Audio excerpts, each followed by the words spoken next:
that, we welcome you courtside here on Rivalry Family Media. We're happy to have you along with us. Kate Robbins, Bill Thomas, half and half.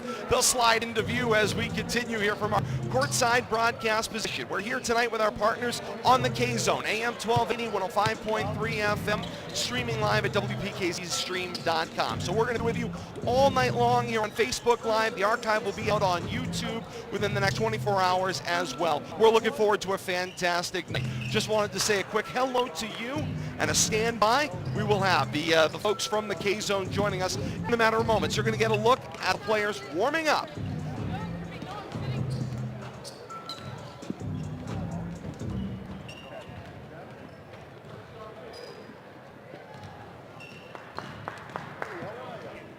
Back courtside on the K-Zone Game of the Week. Here I am, 1280 and 105.3 FM. We welcomed in the folks joining us on Rivalry Family Media as well to our courtside broadcast position. Looking forward to what is going to be a fantastic night here from the gym at Leominster High School. We got Leominster and Wachusett potentially down the road, or Framingham and Wachusett potentially down the road.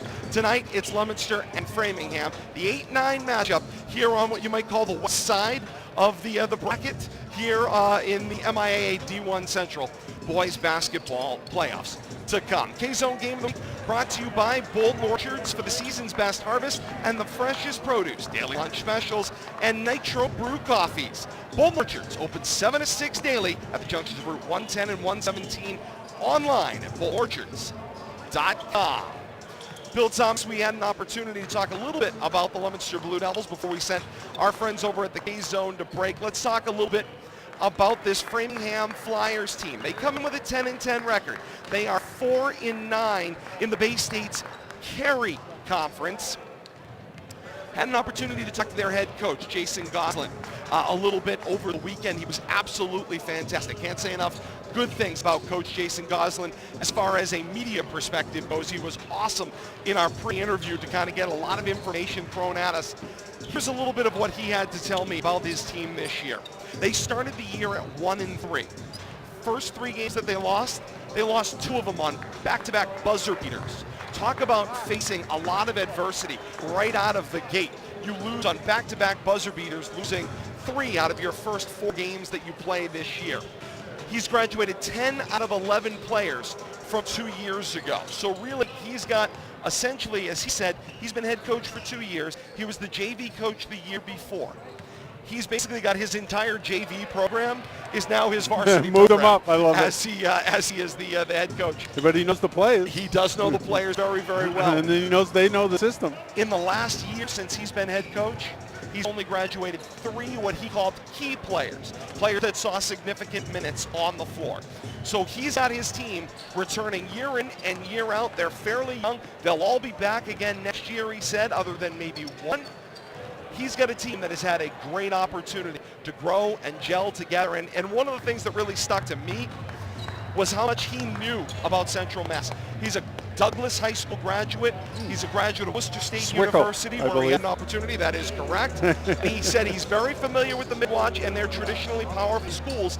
He's been trying to book them and add them to his non-conference schedule and plans on continuing to do that because, of course, Framingham is playing in Central Mass. But what he said of this Bay State Conference, he said it is, in his mind, a top 3 boys basketball conference in the state, and does the best you can possibly do to prepare your teams for getting their way into the postseason.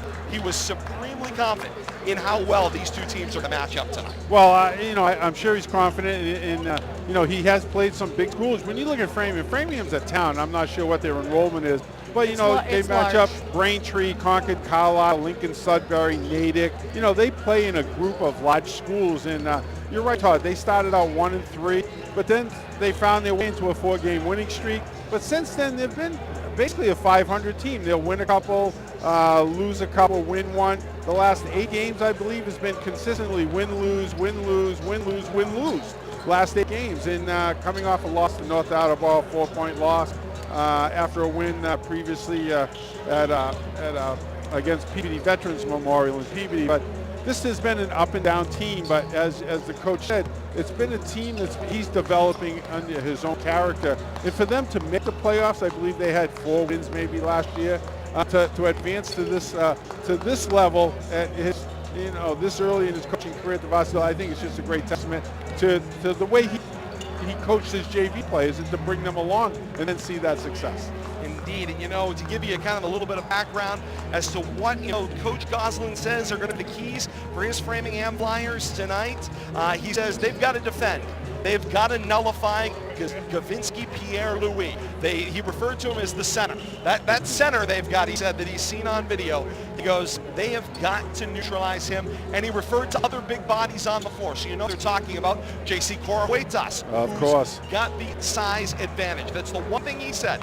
Leominster has a clear size advantage tonight.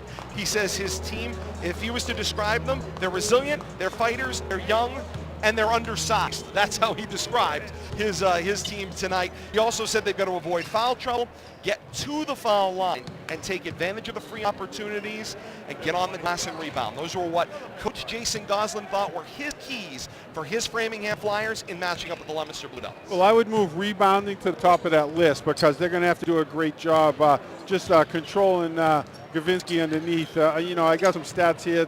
Thank you, Mass Preps, for what you allowed me to see for free.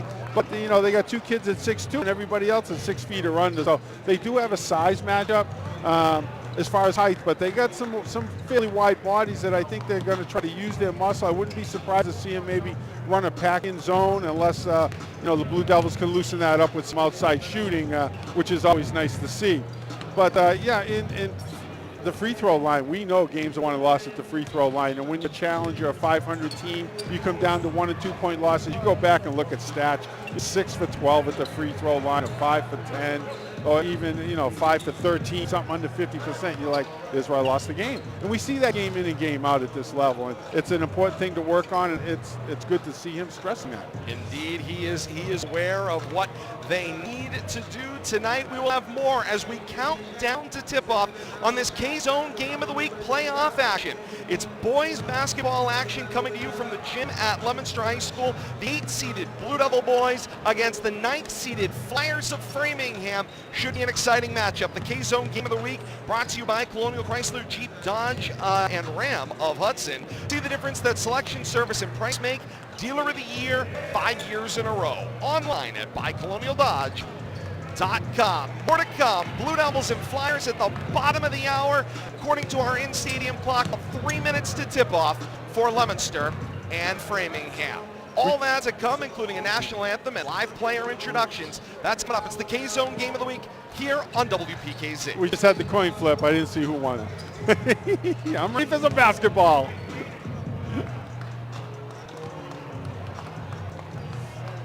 Two minutes.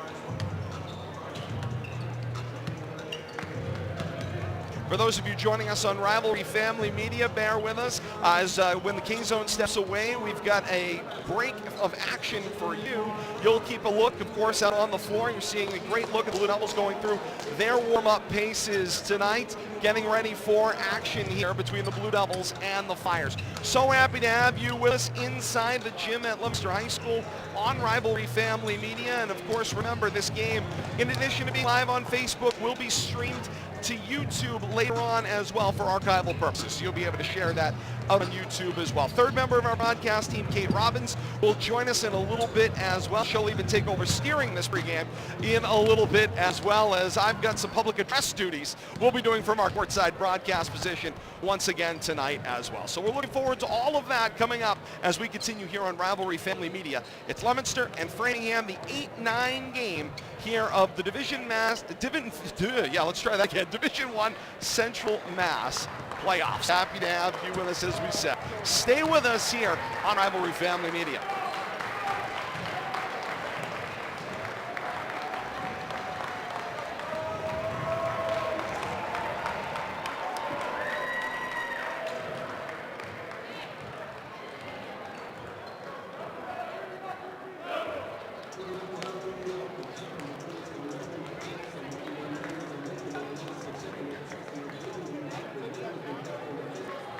I know that one, thank you.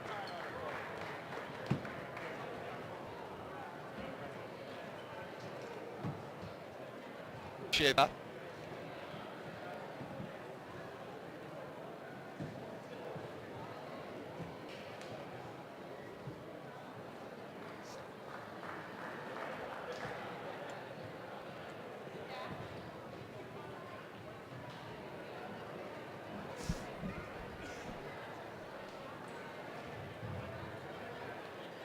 And we welcome you back here to WPKZ's coverage of the 2019 Round 1 of the Division I MIAA playoffs here in Central Massachusetts. Once again, broadcasting live from the gymnasium in Leominster, Massachusetts. Right now we are going to step aside for just 1 second so that you can hear the PA introductions and the national anthem.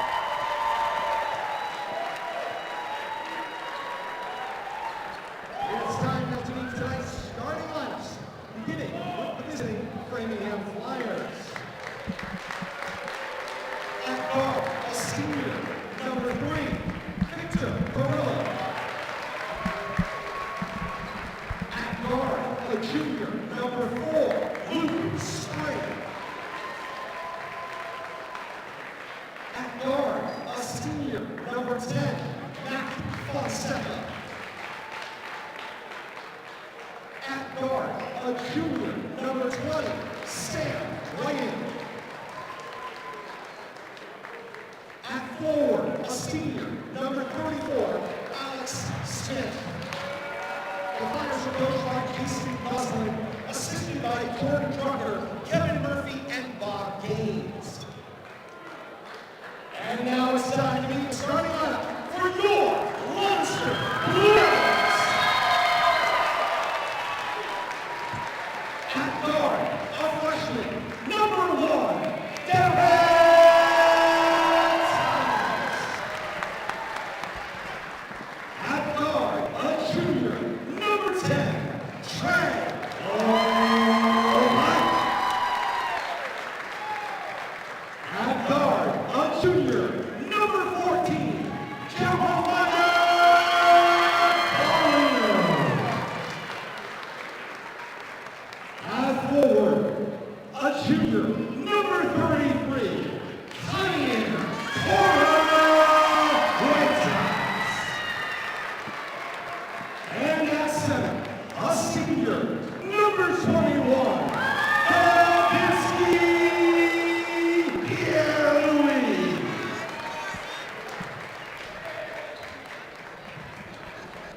And this, we ask now that you please rise and remove your caps as we honor America and those defending our freedom with the playing of our national anthem.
Back inside the gym at Leominster High School. Thank you all for sticking along with us. The in-stadium festivities are over and it's time for basketball inside the gym at Leominster High School. Our game of the week, playoff action, brought to you by Acme Carpet One in Lunenburg, a local family-owned floor covering store that understands you care about your home and need quality workmanship. Online at acmecarpetone.com. Happy to have you along with us on AM 1280, 105.3 FM, and streaming live at WPKZstream.com. Also joined by our partners at Rivalry Family Media on social media as well. We're ready for action here from the gym at Leominster High School. Bill Thomas giving you the look left and right across the gym. Players head to midcourt for tip-off. I'm excited for tonight for more than one reason, mainly to get more experience as a camera operator, but I'm looking forward to a great game. Every night's an opportunity to learn something. Tip is up, ball controlled by the Flyers. They go right to left to open action. Victor Carrillo pops up a three from the left side, missed it off the mark, and 15 seconds into this one, ball is going back to the Blue Devils. Wow, that clock actually ran through the ball. Running clock tonight. My goodness. The fans are getting into it early. Indeed they are. Blue Devils come left to right here in quarter number one. Gavinsky Pierre-Louis elevates with the jumper. It won't go. Rebound down for the Flyers, Carrillo, and down for he goes into the hands of Sam Whiting. Now the drive. It was Fonseca. Fonseca popped it out to Smith. The jumper won't go. And the rebound down for Huertas for the Blue Devils. Blue Devils wearing the home white tops, white bottoms, trimmed in royal blue. They've got the running devil on the L on the left and right of the shorts. Elevation from Pierre-Louis will not go. Huertas' second opportunity doesn't go. And then rebounding action. Down goes Alex Smith. With the rebound, he falls to the floor. Traveling violation the call. And Leominster, the beneficiary, they get the basketball back. Tough one to take right there, but I was seeing Gavinsky 0 for 2 here early in the game. He had his struggles against Fitchburg also. Pierre-Louis inbounds to nobody in particular. The ball luckily bounces to Huertas. Turnaround doesn't go. Huertas, fourth opportunity on the possession. Lay-in will go, and Leominster is on the board. Just about a minute and 10 seconds into this one. 2-0 Leominster. Quarter number one, 6:43 to play here in quarter number one. Jumper from Fonseca will not go. The Flyers go on defense here, wearing the navy blue tops and bottoms, trimmed in white ups and downs. Flyers across the chest. Derek Thomas, the three from the right corner will not go. Rebound down in the hands of Whiting. Already 5 missed shots for the Blue Devils in this one. Blue Devils with a distinct height advantage in this, the guard-heavy lineup for the Flyers. And that's something that Flyers coach Jason Goslin said they specialize in. There's Sam Whiting. Gets the first points on the board for the Flyers. 2-all, 6 minutes to play here in quarter one. Pierre-Louis with the entry pass for Thomas, working the low left. Oh! Not afraid to get in among the trees now. Goes high off glass, and Thomas gets the scrape for the finish. We saw him lighted up the other night too. Great performance by the freshman in the Pittsburgh game, starting out strong tonight. Here's the drive for Carrillo. He goes with the up scoop, does not go. And down the rebound comes Pierre-Louis. Right down floor for Thomas. Pierre-Louis joins the fray. Pass goes through his hands, finds its way to LeBlanc. LeBlanc calling signals. Now drops it into the post for Pierre-Louis. Turnaround, tipped away loose. Finds its way to Thomas. Thomas swing for Paulino, a three. Brought the crowd to their feet but couldn't finish. Foul on the rebounding action goes against Huertas, and it will be Flyer basketball. Yeah, JC trying to, Huertas trying to use his height, but reaching over. He's got to be careful with that. They're not going to let him get away with that. He's got to use his body better, position himself, not reach over the back of a shorter player. Interesting, Leominster, even though they have the height advantage, doing a lot of damage around the perimeter. Right now, that battle in the paint is, I think, going to be a game changer here. If the Flyers can contain Leominster in the paint, I think they might have an advantage. The drive will not go that time out of the hands of Fonseca, and Thomas has got the basketball coming back up floor. Stops, pops, banks home a two, and it's 6-2 Leominster. 4:50 to play here in the first quarter. Here's the drive. Carrillo tries the lay-in, won't go. Pierre-Louis the rebound. Down floor. Finds Paulino. Paulino tries to throw back. Finds Pierre-Louis. Oh. There's some hard contact, but the foul came before that contact. The contact was called across the arm on the floor before Pierre-Louis bowled over Luke Spring. Yeah, but you can't blindly block a player like that. You got to give him room for a step, and Pierre-Louis had nothing there, and the defender took the brunt of it. That'll be Carrillo's first, Framingham's first of the first half. Huertas with the offensive foul. Not letting him get away with that one. Tried to pull his way in. against a shorter player again, but good defensive position. Framingham player playing defense with his feet. That becomes a problem as that's Corahuertas' second foul. So that means Liam Conacher is going to come in for him. Corahuertas is going to be the big man other than Gavinsky Pierre-Louis in the paint for the Blue Devils. So he is critical in this one. And already a step toward what Coach Jason Goslin told us, Kate, that he wanted, which is to neutralize the big man. All of a sudden, Corahuertas, first quarter 2 fouls. He's going to be on the bench for a while. Neutralized one. Well taken. Just Pierre-Louis to worry about. Whiting misses the lay-in. Back down floor. Paulino gets the baseball outlet. Spin move in the lane, working on 2 Flyers. Had it knocked away, kept alive by Fonseca on the baseline. Nice heads-up play there. Keep the ball alive for Framingham. Whiting in transition. The handoff for Carrillo. Carrillo the drive, working on LeBlanc. Drew the foul. And that'll send Victor Carrillo to the line. I got to tell you, Framingham's guards are not afraid to take it into the paint. Repeatedly, they've been driving to the basket. Just have not been successful around the bucket, but they are getting inside with opportunities. Trey LeBlanc picks up his first team third of the first half for the Blue Devils.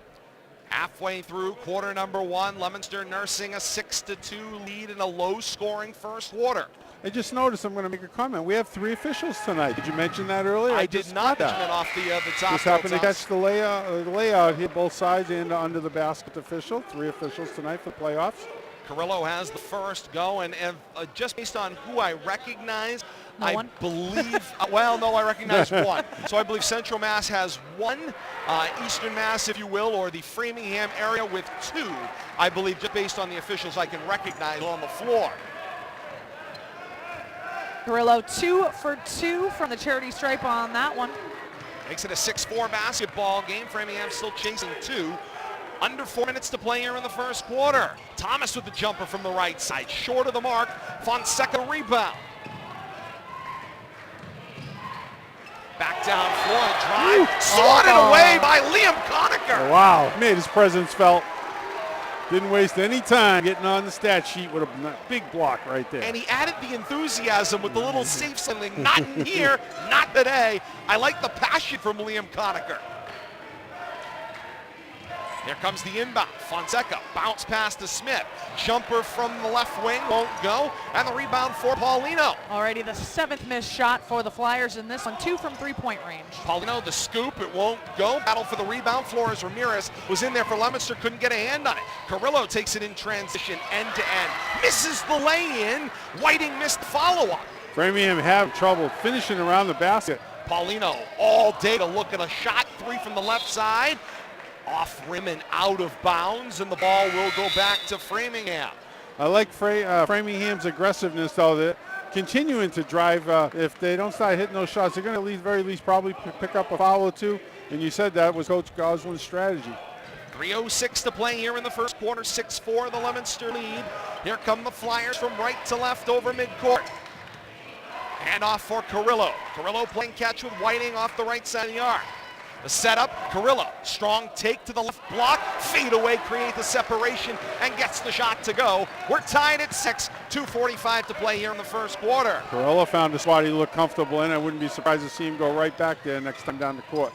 Pierre-Louis elevates with the jumper. There you go. From the right elbow it will go, and Leominster right back on top at 8-6.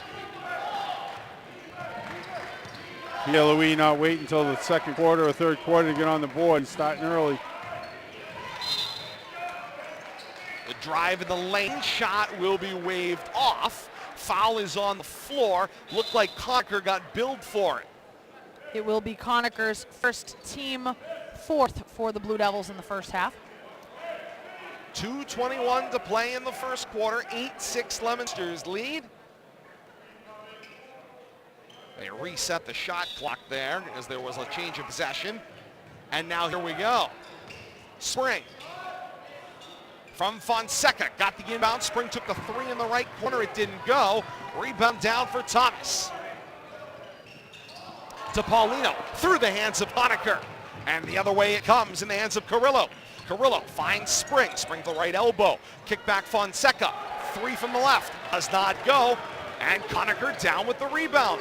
Under 2 minutes to play in the first quarter. And Leominster with the 8-6 lead. Right now, Leominster out-rebounding Framingham 15-4 in this one. Conacher definitely making his height presence felt. Pierre-Louis, fake baseline, turn around into the paint. Jumper just off the mark to the right. Down with it is Carrillo. Carrillo looks for the deep outlet down for it. Was picked by Thomas. Immediately given away to Spring. Spring finds Fonseca, and Fonseca with the easy lay-in ties us at 8. 1:25 to play here in the first quarter. Sloppy basketball right there in the Blue Devils' part. Gave away a possession. Pierre-Louis, the jumper from mid-range in the right wing. It will go. And Leominster's got a 10-8 lead once again. A couple of those going to loosen up the inside for Pierre-Louis. Here's a drive, little underhand feed. Waiting, finds Smith for the easy lay-in. Beautiful move. We're tied at 10. Last minute to play here in the first quarter. Paulino with a little ankle breaker move, got some room, got fouled before the takeoff. The foul should be on the floor. It'll be Blue Devil possession. 55.9 play here in the first quarter. We're tied at 10. Fonseca picks up his first, team second for the Flyers in the first half. K-Zone game of the week here on AM 1280 and 105.3 FM. Framingham doing a good job of managing their fouls. Blue Devils holding steady for now, especially with their big men. Brian Perez into the basketball game with the inbound, finds Raymond Kionga. Kionga got his sky to get the inbound, came down and took a couple of toe steps with that one. That's a walk, 1 second off the clock. We're still tied at 10 and Framingham's got the basketball. Go deep down floor, Carrillo with no angle, working on the blank, just kind of fired it over his head, got it to scrape it and go. And with 40 seconds to play here in the first quarter, Framingham has their first lead of the night at 12 to 10.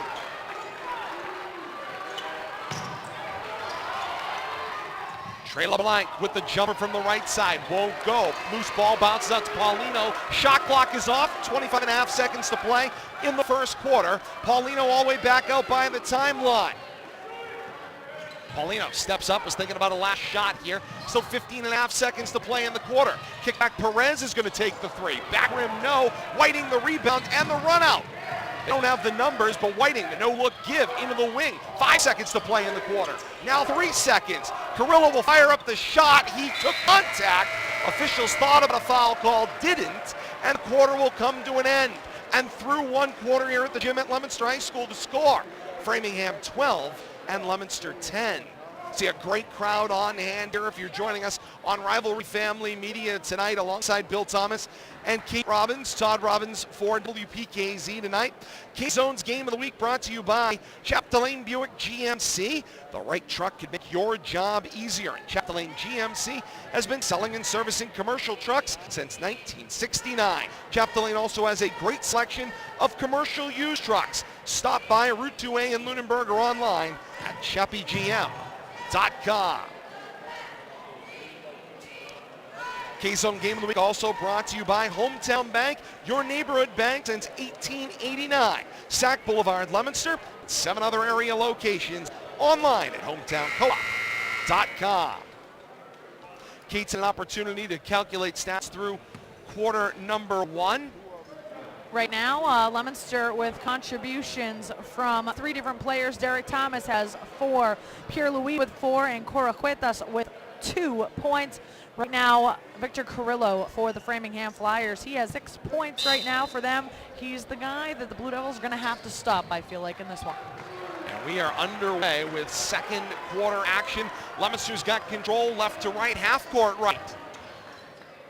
Pierre-Louis working from the right block. Nice little step around of Smith, and Pierre-Louis with the lay-in, tied at 12. 15 seconds into the second quarter. Let's talk a little bit about what the Friars, Bill Thomas, Jason Goslin said to me. He's had the opportunity to see the Blue Devils, which I thought was interesting. Drive the lane, Whiting gets fouled. The body contact looks like it's going to be billed to Pierre-Louis. This is the part that I thought was really interesting, the coach Jason Goslin said to me. They've had the opportunity to scout Leominster on more than one occasion. He calculated what he thinks the top 12 or so teams would be, and then started setting out some feelers to see some video, finding some stuff that he could online, getting out to see some games. They've had the opportunity to see Leominster a couple of times before preparing for this one. And Bill, before I get your thoughts on that, Kate, an important update on that foul. Yes, that's on Cora Cuetas. That's his 3rd foul. So that not on Pierre-Louis. That is going to be on Jenier Cora Cuetas for the Blue Devils. So he is back on the bench And 25 seconds into the second quarter. Yeah, I'm thinking we won't He's see gonna have him a short until night. after halftime.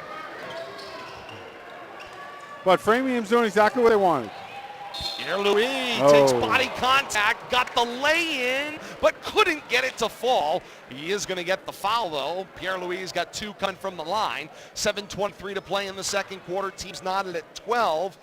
Eric Oliveira gets billed for the foul call. I want to see Pierre-Louis come up and 2 hands and just stuff that home. I know he can. Saw him in pregame. He's just got to be a little more aggressive around the basket. Not getting the bounces, just forcing it. A great crowd on hand here inside the gym at Leominster High School tonight. Crowd continues to grow as the night continues to pass. Second one up for Pierre-Louis won't go. 0-2 on the trip. We're still knotted at 12. About 50 seconds into the second quarter. Loose ball, bounces out. Perez with the pick. Perez finds Paulino down floor, keeps the room. Iffy move there by Paulino. He will lay it in and good. Leominster's back on top, 14-12. Taking it strong to the hole right there. Almost didn't get the camera down there in time. There's a drive knocked down by Paulino away from Fonseca, but out of bounds. The ball will stay with Framingham. Half court left, 22 seconds to shoot.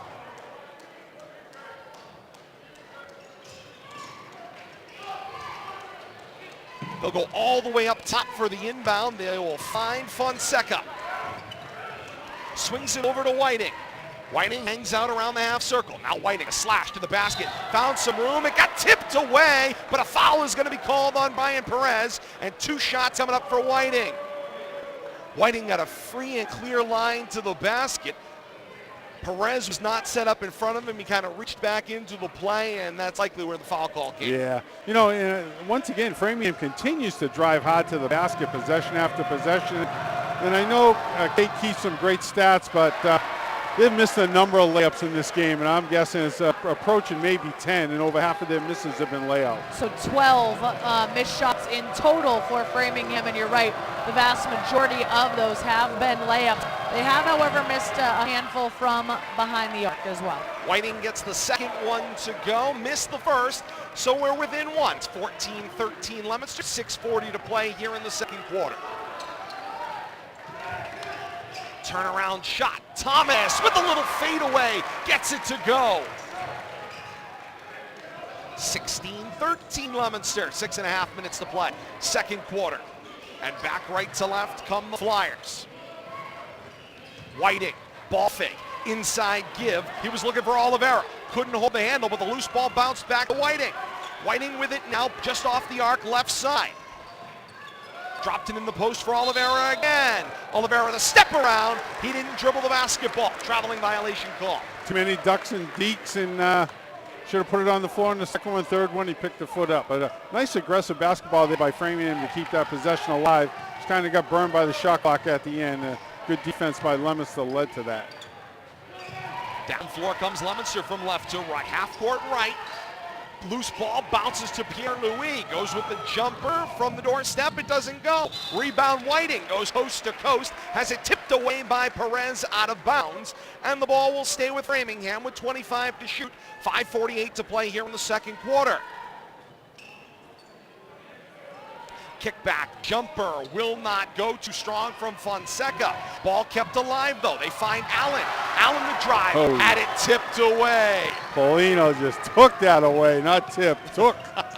The referee says he was straight up and down on the floor was the signal. Perez plays catch of Pierre-Louis, right side of the lane. Inside out, they find their way to LeBlanc. LeBlanc slashes to basket, splits the defenders, lays it in and good. Leominster's lead is 5 at 18-13. Great body control right there, changing directions, using the glass. Trey LeBlanc with his first 2 points, and then a defensive pick. Down floor, feeds Thomas. Missed the lay-in. Big collision, no offensive foul call. Whiting the rebound, 1-on-2 in transition, and Whiting draws the block. This one on Pierre-Louis, and Whiting's got 2 coming up from the line. And I'm going to just make a quick comment. If you saw that, Thomas hesitated, back up the floor, and stopped and checked on the Framingham player. Offered his hand, but then said, "Now I got to get back down the court." But just a great instantaneous show of sportsmanship right there. That puts that's 7 on Leominster. And that one will go. First one at the line for Whiting. Coach Goslin, we got to make our foul shots. I think they're on the plus side as far as that goes tonight so far.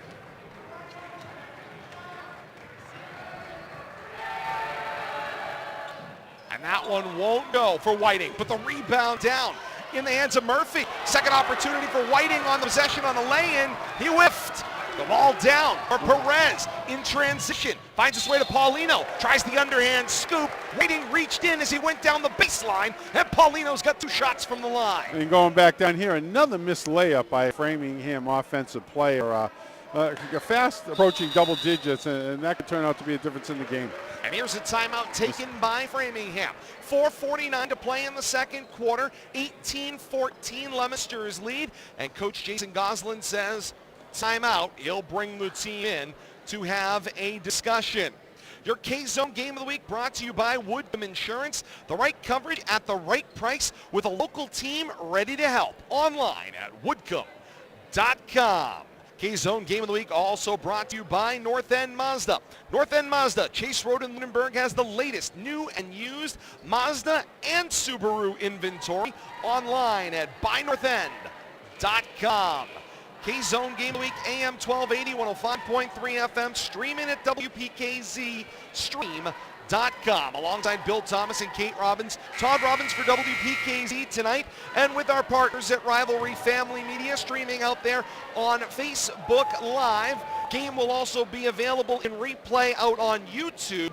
You can search at Rivalry Family Media on YouTube. Throw a subscribe out there as well, and you can get updated every time a game gets posted out to YouTube. You can also throw a like out there at Todd Robbins like you've never heard before. It's also at Media Rivalry on Facebook, and that will give you a little bit of a notification every time we have a game that goes live. Paulino hits the first coming out of the timeout. It'll be 19-14 Leominster, 4:49 to play here in the second quarter. Blue Devils doing a good job of managing this lead that they've slowly built up. Hey, even with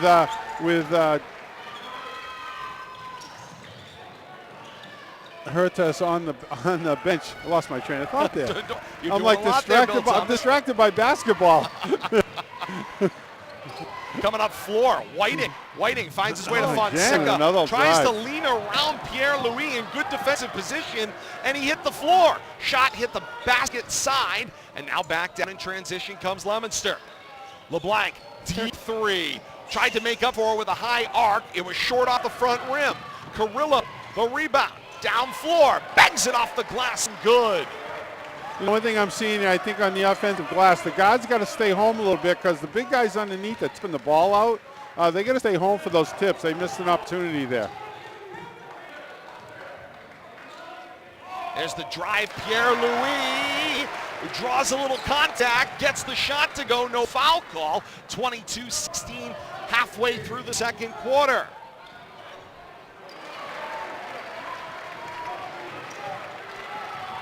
Somebody got a basket. Yeah, I couldn't see what was going on. Technical doing a lot of jobs, Bill Thomas. Pierre-Louis shot off the mark. Got the rebound, though, with a little help from Paulino. He reloads Thomas. That shot won't go. Tipped loose, finds its way to Carrillo.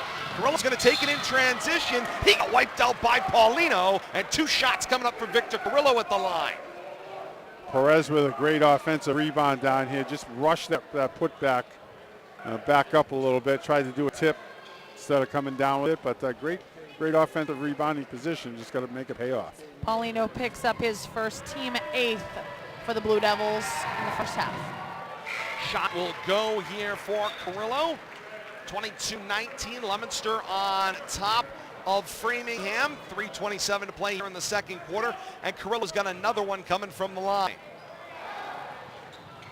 That one won't roll, and Pierre-Louis got himself the rebound. Thomas for Paulino. Nice touch pass. Finds Thomas in the paint, and LeBlanc will lay it in. Pretty maneuver. Nice go pass right there. That was sweet looking indeed. Carrillo takes it up 4, pops the 3. Wide to the left and out of bounds. And they hear it from the crowd. The officials Coach looking for a block. are getting together, 3 on the floor. Coach Kevin Grudgefield is out of his mind, apoplectic, over on the bench as a baseline official was talking about a deflection. That was a clear missed three-pointer that went straight out of bounds, and they're going to come up with Framingham basketball. Coach Goslin pleading his case and got his way there. Immediately calling for a tip ball. Wow. Wow is all I can say on that. Don't I remember advocating for 3 officials in my last broadcast? 3 officials and they missed a clear out of bounds call. Well, I guess it doesn't matter how many eyes there are. Shot missed and back down floor we go. It evened out. Indeed it did. Basketball game. Thomas, Guts. turn around from the paint, won't go. Under 3 minutes to play here in the second quarter. Right down floor to Carrillo. Carrillo lays it in good, and Coach Kevin Grudgefield, feeling that the momentum's not going the right way, steps off the bench, takes the timeout after the made basket, stopping the clock with 2:40 to play in the second quarter. Leominster 24 and Framingham 21. All of a sudden, Leominster went from what seemed like a wide open 5 or 6 point lead to a very close 3-point lead and dwindling. And what I'm seeing is the Blue Devils are getting beat down the court defensively. You know, they're not hustling back on missed shots and turnovers, kind of looking around, and all it takes is a split second. Framingham's using their speed. You know, the coach talked about they had to use their speed and quickness to make up for their lack of size, and they're doing a good job of that tonight and hanging in there. Quick free throw stat for us, Kate. I know Framingham got to be on the plus side as far as made free throws. Carrillo right now is 3 of 4. Whiting is 2 of 5 from the line. You're going to make me add them right now? 5 for 9, still above 5 for 9. It's above 500. We'll go. I'm sure 5 of 9. the That's coach correct. would like to see a little better than that, but you know he talked about free throw shooting. They've had their opportunities. I think you're going to continue to see those opportunities as the That's game goes on. 56%. I didn't ask for it. You work way too hard, Kate. Basketball Why is she's the nice. best statistician and color commentator in the business. Don't say that. Billy's right next to you. I don't mind. 2 of 2. No, I'm surrounded by the best camera operator Now. and color commentator in the business as well. Oh, what an Here's inside the drive. pass. Paulino got the pass from blank. It wouldn't go. Battle on the baseline. Framingham comes out with Carrillo up floor, two-handed. Finds a wide open Fonseca who lays it in, and it's a 1-point ball game. And what did I just say? Getting beat down court defensively. Ball was tipped loose, found its way to LeBlanc, half court to the right. Jumper from the right wing doesn't go, and the rebound down for Carrillo. Got a hustle. 1:53 to play here in the second quarter. Leominster's lead is dwindled to 1. Springs three-pointer from the right side won't go for the Flyers, and down comes Pierre-Louis with rebound. Into the corner, it's Perez, half court right. Cross court, find Paulino. Paulino, stutter, drive. Comes straight away, three-pointer. It was a dead duck on release. Missed off the front rim. Carrillo the rebound. Carrillo, kick for Spring. Back up top. Find its way for Fonseca. Jumper for 3 won't go. Rebound down for Perez. 1:20 to play here in the second quarter. 1:15 to play, quarter 2, 24-23, Leominster's lead. Paulino, spin move, feeds Thomas, straight away 3, he buries it. Sweet spot right there, top of the key. 27-23, and the final minute of the first half. Coming up at the half here on K-Zone, we'll take a quick timeout, get you caught up on some breaks. We'll update you on some playoff action going on around Central Massachusetts, and Kate will have first half stat recap. All that coming up here on your K-Zone Game of the Week playoff action here from the gym at Leominster High School. Three-pointer was off the mark and out of bounds. Ball back to Leominster with 44.5 seconds to play in the first half, and Leominster with a 4-point lead. Derek Thomas calls for the play with a little thumb-up action as he walks it over half court. He feeds Trey LeBlanc. LeBlanc sees Pierre-Louis flash at the top of the arc. Pierre-Louis waits, a little handoff for Thomas. Differentials 10 seconds, shot clock to game clock. 10 to shoot, Paulino, the 3, gets it to go. 30-23, 15.5 seconds to play in the second quarter.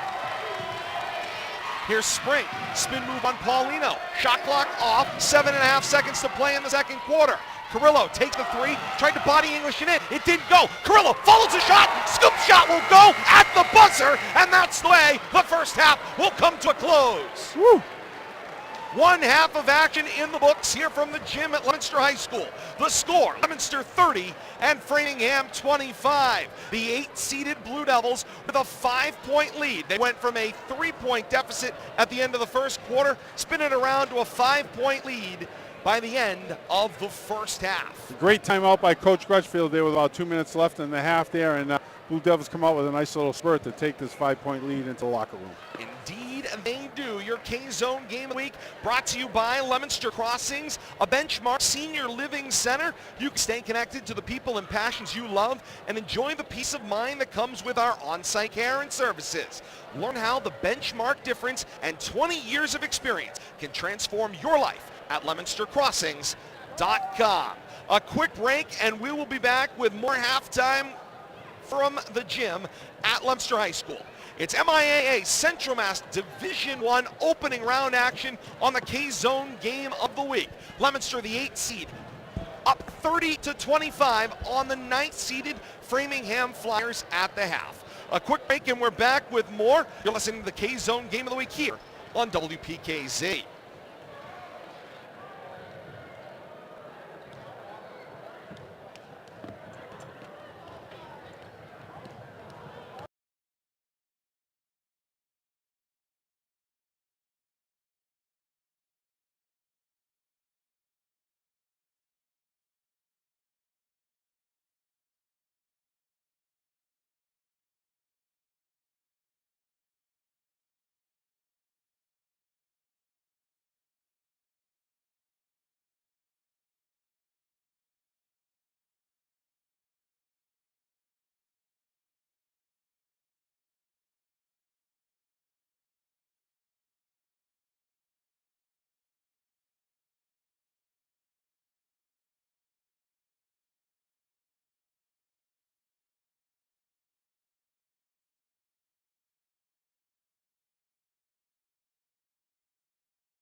Back inside the gym at Leominster High School, it's the K-Zone Game of the Week on AM 1280, 105.3 FM, and streaming live at WPKZstream.com. Our halftime score, Leominster 30 and Framingham 25. The 8-9 matchup of Division I Central Mass. So happy to have you with us wherever you're joining us tonight as well. Coming up, the next Game of the Week broadcast, it's this Wednesday. Over to the Wallace Civic Center goes the action as hockey takes center stage. Central Mass playoff hockey, the Lunenburg Blue Knights, 3rd seed, play host to the 6th-seeded Hopedale Blue Raiders. All the action right here, beginning with a K-Zone countdown to puck drop at 6:15, and then the puck drops at 6:30, right here on AM 1280 and 105.3 FM.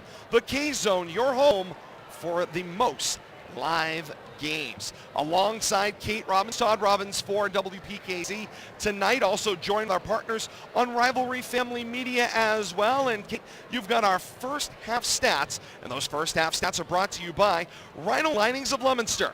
You can protect your vehicles from the elements with Rhino Linings, the nation's #1 bed liner brand and New England undercoat. If you drive in New England, undercoat it at Rhino Linings, Mechanic Street in Leominster. Kate, your first half stats. All right, we're going to start with Framingham first. Team totals first here in this one for the first half of this Division 1, Round 1 MIAA playoff game between the Flyers, Framingham, and the Leominster Blue Devils. So Framingham Flyers as a team, 25 points in the first half. They were 5 of 9 from the free throw line. That's 56%, 17 rebounds, no steals, 7 turnovers for the Flyers. They shot 10 of 33 from the field, so that's a mere 30%. Here's a big stat now. I'd be interested to hear what Billy says. 0 of 10 from three-point range were the Flyers in the first half. So that math I could do in my head, that's 0%. And not a good 0%. No, not a good 0%. All right, if we take a look now at the Blue Devils side of things, team totals first. They had 30 points in the first half. They were actually down by 2 after one quarter. They scored 20 points in the second quarter to be up by 5 here at the half. They shot 2 of 4 from the free throw line, so that's 50% as a team. 22 rebounds, 3 steals, 7 turnovers. The Blue Devils 13 of 36 from the field, that's 36%. They shot 2 of 10 from three-point range, that's 20%. Individual notable statistics for the Blue Devils right now: Derek Thomas with 9 points, Trey LeBlanc with 4, Paulino with 7, Pierre-Louis with 8, and Cora Cuetas, he has 2 points, but more importantly, 3 fouls very early on in the first half of play. Notable individual statistics for the Flyers right now: it is all Victor Carrillo all day long. Already number 3 for the Flyers has 15 points. He is 3 of 4 from the free throw line and only 1 foul. So if the Blue Devils are going to be victorious in this one, they are going to have to contain number 3, Victor Carrillo, for the Framingham Flyers. The other thing, if they can keep that perimeter shooting down to around 0%, then I think that that will certainly help. But right now, a little bit worried. Blue Devils, I think, might be in foul trouble in the next few minutes here, particularly with Cora Cuetas. Everybody else has 1. Trey LeBlanc, 1 foul. Brian Perez, 1 foul. Paulino, 1 foul. Gavinsky Pierre-Louis, 1 foul. Liam Connor, 1 foul. But the big man in the paint right now, Cora Cuetas, with 3. And every time his sneaker touches the floor, a whistle blows and he's got to go sit back down. It's like not being allowed to go out to recess and having to watch everybody else play the game outside while you're sitting inside with teachers. So no fun right now for 33. Johnny Cora Cuetas for the Blue Devils, but we'll see what the second half brings. Very likely, I would say, maybe mid-third quarter, they might turn him loose as well. Halftime here inside the gym at Leominster High School. It's the 8th-seeded Blue Devils 30, the 9th-seeded Flyers 25. We're going to step aside for one more break here on the K-Zone Game of the Week, and when we come back, we start second half action. Why not? All that and more on the K-Zone Game of the Week, brought to you by Central Mass Power Sports, Route 2A in Lunenburg, with great savings now on 2018 models and accessories during their winter celebration sale. Mention the K-Zone for additional savings. It's the K-Zone Game of the Week right here on WPKZ.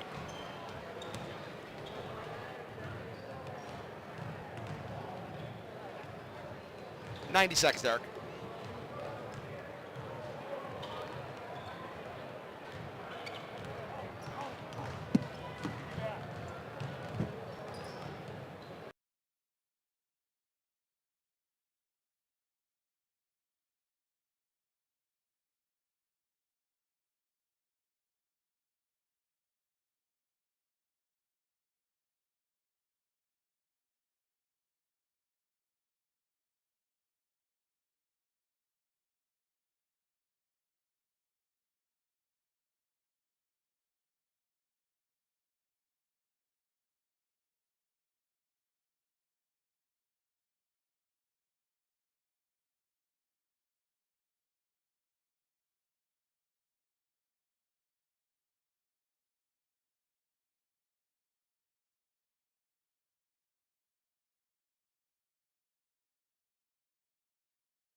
Whoa, what happened? Back inside the gym at Leominster High School. It's the first time I think we got the benefit of a horn going off. They waited for us to come back here on the K-Zone. They did. Second half about to get underway inside of the gym at Leominster High School. Off and running we go. Second half action. Flyers go left to right as we start the third quarter, chasing 5. Drop into the paint. Jumper will not go on that one for Smith. 20 seconds into this one. Go ahead, Bill. Flyers working their way inside, missing those 3 to 5 footers, and could be costly down the stretch. 30-25 is Leominster's lead. Whiting's got to pick a top of the key, though. He'll take it full length of the court by himself. He got the shot up. He missed it, and he took himself out in the process. Here's the drop to the paint. Turnaround shot won't go for Pierre-Louis. Team's ice cold on the locker room. 45 seconds into the third quarter. We're still at that halftime score of 30-25. Carrillo split 2 defenders, driving from the top of the key. Got the layup up on the glass, and it scraped home. That's the one you got to stop if you're the Blue Devils. Right now, Carrillo with 17 points for the Flyers. That's the vast majority of them. Most interesting to me, Javier Corojuetas. He's playing that power forward spot on the floor as we start the second half with 3 fouls. Down floor. That's Fonseca. From straight away won't go. And the rebound down for the Blue Devils. Corojuetas felt he was wide open. He was waving his arms on the left block. Couldn't get the ball into him. Now they go dribble entry. Can't get it to him. It's tipped from behind. Here's Carrillo. Step around on Paulino. Right off the window and in. And all of a sudden, a 5-point game is but one. 30-29 Leominster. 6:15 to play in the third quarter. Leominster got to break the ice here. Corojuetas from the right block. Hard, strong take. Lays it off glass and good. And Leominster's on the board in the second half. And that's going to make him feel better. He had nothing in the first half. 2 minutes into the third quarter, it's 32-29 Leominster. Loose ball bounces to Smith. Jumper from the right side, won't go. Trey LeBlanc, rebound. Feeds Paulino, 3 from the right side. Missed, rebound Alex Smith. 5:40 to play here in the third quarter, 32-29 Leominster's lead. Leominster playing bombs away right now from the perimeter. Not getting a lot of opportunities. It's a one-shot experience when they're on the offensive zone. Whiting, the drive, swatted down by Pierre-Louis. Whiting got scraped by the ball out of bounds, and the ball will back to Leominster. Notice Whiting taking it right to Cuetas, though, not wasting any time. He's trying to give him that 4th foul. Good job on defense there, not stepping in front of that and getting billed for it.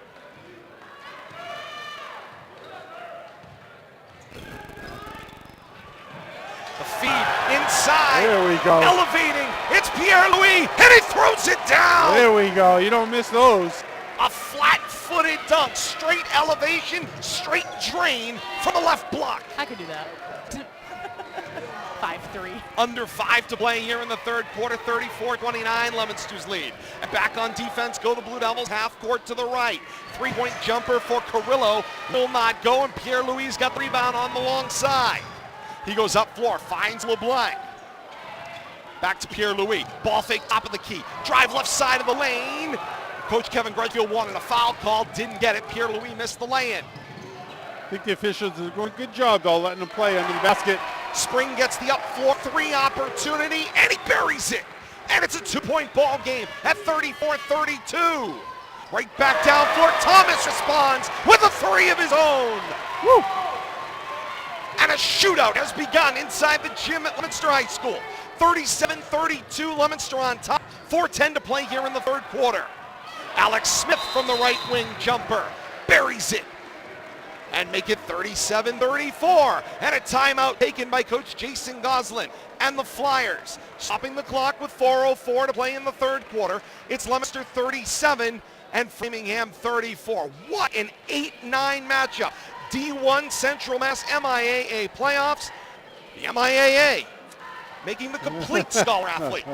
Hey, we thought this would be a good matchup, although contrasting style, but even outputs offensively and defensively over the course of the season, and I think we're getting just exactly what we expected. Right now, the Blue Devils still winning the defensive game against the three-point aerial attack. Only 1 3 made by the Flyers tonight. They have missed 12 shots from behind the three-point arc thus far tonight. Also, right now they've missed 28 shots so far from the field in total, and again 12 of those have been from three-point range. They just got their first 3 on the night. So if Leominster can keep that number down, and if they can find a way to try to contain Carrillo for the Flyers, I think those two things will make or break the Blue Devils. If they can at least slow him down. Carrillo with 15 points in the first half right now, an additional 4 points in the second half. I think right now Blue Devils just got to really contain him. Indeed they do, and here's one of the things that they talked about. Coach Jason Goslin, that is, said to me, he's got a guard-oriented offense. Down floor, meanwhile, Perez, the wide open man, will go. He's got a guard-oriented offense. Leominster has them outsized. We've seen that all along, but here's the interesting part. Ball and player movement is key. They need to share the basketball in order to be successful. They've been standing in the middle of the ring, willing to trade shots with Leominster in transition. They're not really playing a half-court game that Coach Jason Goslin wants. Well, but I think they're kind of being forced into running, but they're running right down the lane. They just haven't been able to convert, but they do there. Carrillo Indeed they do. Beats Paulino yet again. How do you stop him? 39-36, the lead cut to 3 off the lay-in from Carrillo. 3:15 to play here in the third quarter. LeBlanc the drive, there was contact. The block called on Luke Spring, the smallest Flyer on the floor. He was trying to draw the charge, and he slid in after the takeoff. They're going to give that actually to Whiting. It's going to be his second team first So Whiting, of the second half. the second defender then on that one, must have had a reach in. Yes, sir. LeBlanc got the inbound, created some space, and missed the lay-in. Got his own rebound, though. Resets. Feed Perez through to Pierre-Louis. Missed the shot, and the rebound down for Smith. 3 minutes to play here in the third quarter. It's 39-36, Leominster's lead. Flyers with the drive. It's Carrillo, the turnaround. He got fouled. They're saying on the floor. It looks like Paulino will be billed for it. 2:54 to play here in the third quarter. It is Paulino's second, team first of the second half for the Blue Devils. 1 foul apiece right now on this one.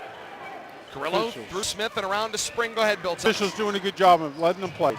Indeed they are. Creating some space, it's Fonseca. Jumper from the foul line. Won't go. Perez the rebound for Leominster. Up floor. Finds Thomas. Thomas to the foul line. He takes a jumper with Smith right on top of him. It won't go. And the rebound down for Pierre-Louis. Perez through to Paulino, and yeah, Leominster more deliberate in their pace, Kate. You're absolutely right, slowing down the action. They swing it around for Paulino with 13 on the shot clock. He missed, but the rebound for Thomas. Thomas kept it alive, feeds it back into the paint. Pierre-Louis was able to grab it with one hand, get a shot up, get fouled. Pierre-Louis got 2 shots coming up. Billy, you know what I like about that particular offensive, I guess, drive, if you will, for the Blue Devils? Two offensive rebounds on that one. They're making multiple shots. They're utilizing the clock appropriately. It's not a tennis match right now. Yeah, I mean, they are. I think they're getting a little more deliberate. They can't turn this into a track meet because I think Framingham can beat them up and down the court. We saw that repeatedly in the first half. But good job offensive rebounding. They got to go up with 2 hands and not continue to try to tip those around. Corral them. Don't tip them out. Corral them. Pierre-Louis goes 1 of 2 on the trip, 40-36, Leominster's lead. 2:10 to play here in the third quarter. Carrillo is good. Indeed he is. Good ball handling skills. He underhands for Fonseca, who takes the drive, and Fonseca's fouled driving down floor. That'll send Fonseca to the line for 2 shots. 2:02 to play here in the third quarter. He can cut it to a 1-possession game. Right now, 40-36. Javinsky Pierre-Louis picks up his team second of the second half for the Blue Devils. K-Zone Game of the Week brought to you by Leominster Monument in Lunenburg. Locally owned with on-site quality craftsmanship for over 40 years. Memories are forever at Leominster Monument Company. Online at leominstermonument.com. First one off the mark for Carrillo. Once again, free throws the key tonight. And the second one will go as well. 40-38, 2 minutes to play here in the third quarter. Cut that lead to 2. did Fonseca. Down floor, ball tipped. Allen with the basketball. Finds its way into the hands of Fonseca. Chance for a 2-for-1 opportunity here. Whiting, mid-range jumper, missed, got his own rebound between 3 Blue Devils. Whiting got the putback shot up and good. We're knotted at 40. 90 seconds to play here in the third quarter. Turnaround for Thomas. It's stripped away. He recovered the basketball. From the left block, turnaround shot. He gets fouled. And 2 shots coming up here for Derek Thomas. Serious determination by Thomas right there. He was not going to be denied. Looking both sides, but he was going to go up strong to the hoop, no matter how much they tried to deny him that move. Spring picks up his first team third for the Flyers in the second half. Spring training underway for the Red Sox. We've got all the action from Florida every day this week at 1 o'clock with the Sox taking on the Blue Jays starting tomorrow right here on AM 1280 and 105.3 FM, the K-Zone, your home for the most live games. Thomas misses his first. I was talking to his dad a little bit before the game, telling him how much we enjoyed watching him play last week, and one of the things we talked about was foul shots. We've got a lane violation, and that shot is waved off. Missed anyway, though. Indeed, they did. Cora Huetas called with it, but the ball will go back to the Flyers. They'll get a full court inbound opportunity. Whiting will run the action, taking it to the timeline. He's looking for a screen as he comes over half court, working on Perez. Instead, drops it off for Fonseca. Jumper, good for a long 2, and back on top comes the Flyers. 1 minute to play here in the third quarter, 42-40. Their only lead says 12-10 early in the second quarter. Battle for basketball after a missed Blue Devil lay-in. The ball may have been available. It may not have been possessed, but Coach Jason Goslin calls the timeout, and they grant it with 54.5 seconds to play in the third quarter and a 42-40 Framingham lead. Deja vu all over again. We saw that last game. Seen that before. Quick whistle there for a timeout from the bench, but it works for Framingham. And that's where, in some cases, the argument is made that perhaps the timeout should have to come from the floor, as it does in the professional ranks in the NBA, as opposed to college basketball, which allows those timeouts to come from the bench. Same here in high school basketball in Massachusetts. Well, it can lead to a quick timeout like that. Winning 4 of the Blue Devils last week, but win against them now. But what a contest here. Framingham has definitely come to play. And what's the point total on the leading scorer now for Framingham, Kate? 21 points, 3 of 4 from the line is Victor Carrillo. Half of the points for Framingham scored by that player right there. Great Having night. a career That's night. electric. Indeed it is. It's the 8-9 matchup. MIAA District Boys Playoffs, Central Mass Division 1. Leominster the 8 seed, Framingham the 9 seed. 9 on top of 8 right now. 54.5 seconds to play here in the third quarter. 42-40 Framingham's lead. Boogie, woogie, woogie. It's electric. Boogie, woogie, woogie. Sorry. Indeed Can't it help is. myself. That's all right. Coming out of the timeout, Flyers with the basketball. Half court to our right. Differential is about 20 seconds. Shot clock to game clock. About 13 to shoot here. Swing for Whiting. Whiting takes good advantage with the around the world and the 2 steps. Lay-in is good. Leominster gets the basketball back with 32 seconds to play in the third quarter. Shot clock still on here. Differential is 2 seconds. Foul away from the basketball. It looks like the foul call may have been on LeBlanc setting a screen. Defense No, it was number away. 5. It was on the defense. Yep. I saw Framingham come out clapping as if something had benefited them, but maybe Good just defense. the intensity on the good defense. Good defense. Keep it up. Keep it up. Allen picks up his first team fourth of the second half for the Flyers. Ooh, dangerous. Flows the inbounded Paulino into the paint looking for Pierre-Louis. Nothing. It got tipped, and it's picked by the Flyers. Shot clock off. 17 seconds to play here in the third quarter. Luke Springs 3, uncontested from the left corner, and it goes. And the largest lead of the night for the Flyers grows. 47-40. 5 seconds to play in the third quarter. Thomas, the three-point jumper with the contact, will go, and that's how the third quarter will end. No foul call, but count the three-point basket at the buzzer. And the lead is 4 through 3 quarters of play inside the gym at Leominster High School. Framingham 47 and Leominster 43. Somehow Framingham found their way from a 5-point deficit to a quick 7-point lead there as that quarter wound down. Luckily, the Blue Devils there, clutch basket by Thomas at the buzzer, cuts it to 4. Coming up tomorrow night right here on the K-Zone, the Celtics are in Toronto. They've got the Raptors, and they are in a potential playoff matchup. All the action right here on the K-Zone. 7:30, the countdown to tip-off on the Celtics radio network. An 8 o'clock tip from Toronto. It's all right here on the K-Zone. AM 1280 and 105.3 FM. Your home for the most live games is WPAZ. Happy to have all of you along with us tonight. Rivalry Family Media along with us as well. You're on the K-Zone Game of the Week, streaming things out to Facebook. Game will be available in replay on YouTube. You can subscribe, search up at Rivalry Family Media for more on that. Coming out of the timeouts. Inbound right here at midcourt for the Blue Devils. As we begin the fourth and final quarter of action. Blue Devils control half court left. Chasing 4. Here's Thomas for Paulino. Paulino in that triple threat position. Now the drive from the right side deck. Sets up a Trey LeBlanc 3. He hits! Rainmaker right there, boy. And the lead is down to 1. Framingham 47, Leominster 46. 30 seconds into the fourth and final frame. LeBlanc's first point contribution since the second quarter for the Blue Devils. And the defense chant is up, but it doesn't matter. Carrillo turn around the lane, lay in good. 3-point lead once again. Blue Devils can tie on this possession. Thomas feeds Pierre-Louis, who slips and loses the basketball. Sam Whiting takes it from left to right into the half-court offense. Feeds Carrillo. Carrillo the drive, shed a defender. Shot is up, and he walked with it. Couple extra stumble steps right there. Coach Oslin, great discipline. He jumped off the bench and grabbed Matt Fonseca, who was getting a little too animated, and said, enough, enough. Send him back down on defense. Calamate.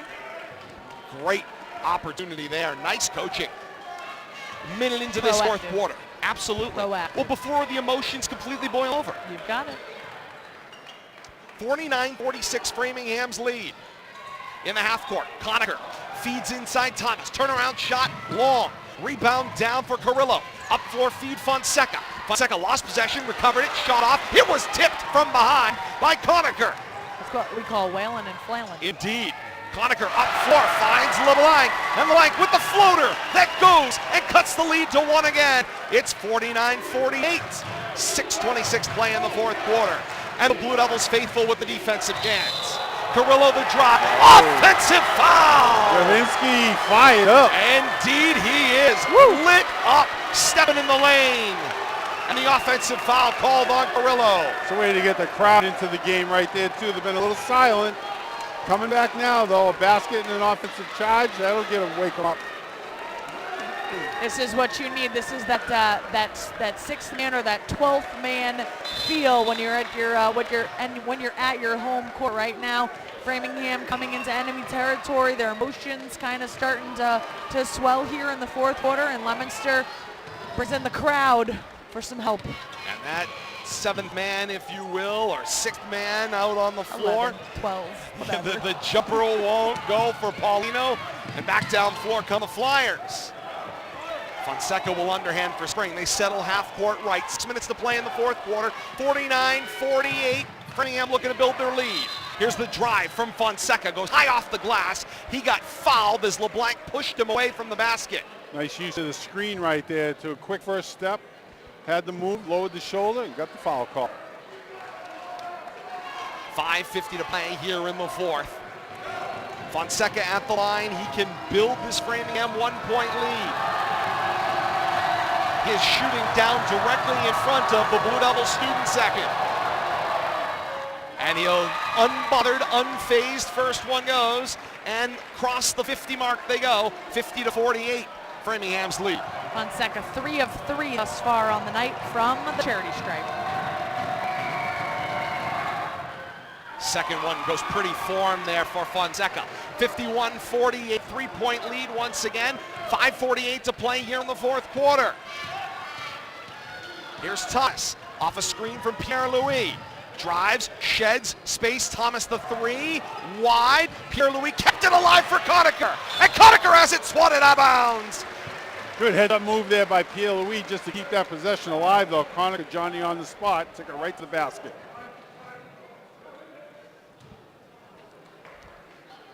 Thomas will look for the inbound. He finds Pierre-Louis, 12 to shoot on the possession. Pierre-Louis, the turnaround in the paint. He got pushed by Alex Smith, and 2 shots coming up here for Pierre-Louis at the line. A lot of back rim for Pierre-Louis. Just that half a scooch too long. A lot of back rim bounce outs, though, for Pierre-Louis tonight. K-Zone Game of the Week brought to you by Fairbanks Power Equipment, River Street in Fitchburg. The selection and prices are great. Right now, a proud supporter of high school sports with an A+ rating from the Better Business Bureau and over 30 years experience. Online at FairbanksAutoandPower.com. Count first for Gavinsky Pierre-Louis at the line.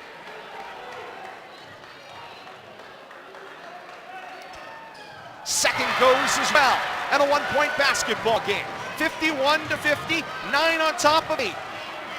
Division I Central Mass Boys Basketball Playoffs here from the gym at Leominster High School and the K-Zone Game of the Week.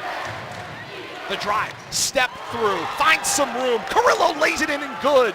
And it's a 3-point lead once again, 53-50. Framingham just answering every time the Blue Devils get within one, bringing it right down. Trey LeBlanc drives into traffic, kept the basket, No. and a foul, No.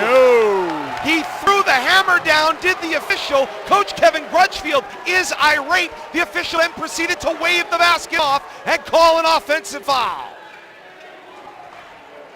Tough haul right there. Officials getting an earful. That's There Trey's we go. third.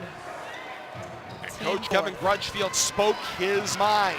5 minutes to play here in the fourth quarter. That was a basket sorely needed and a chance to tie the game.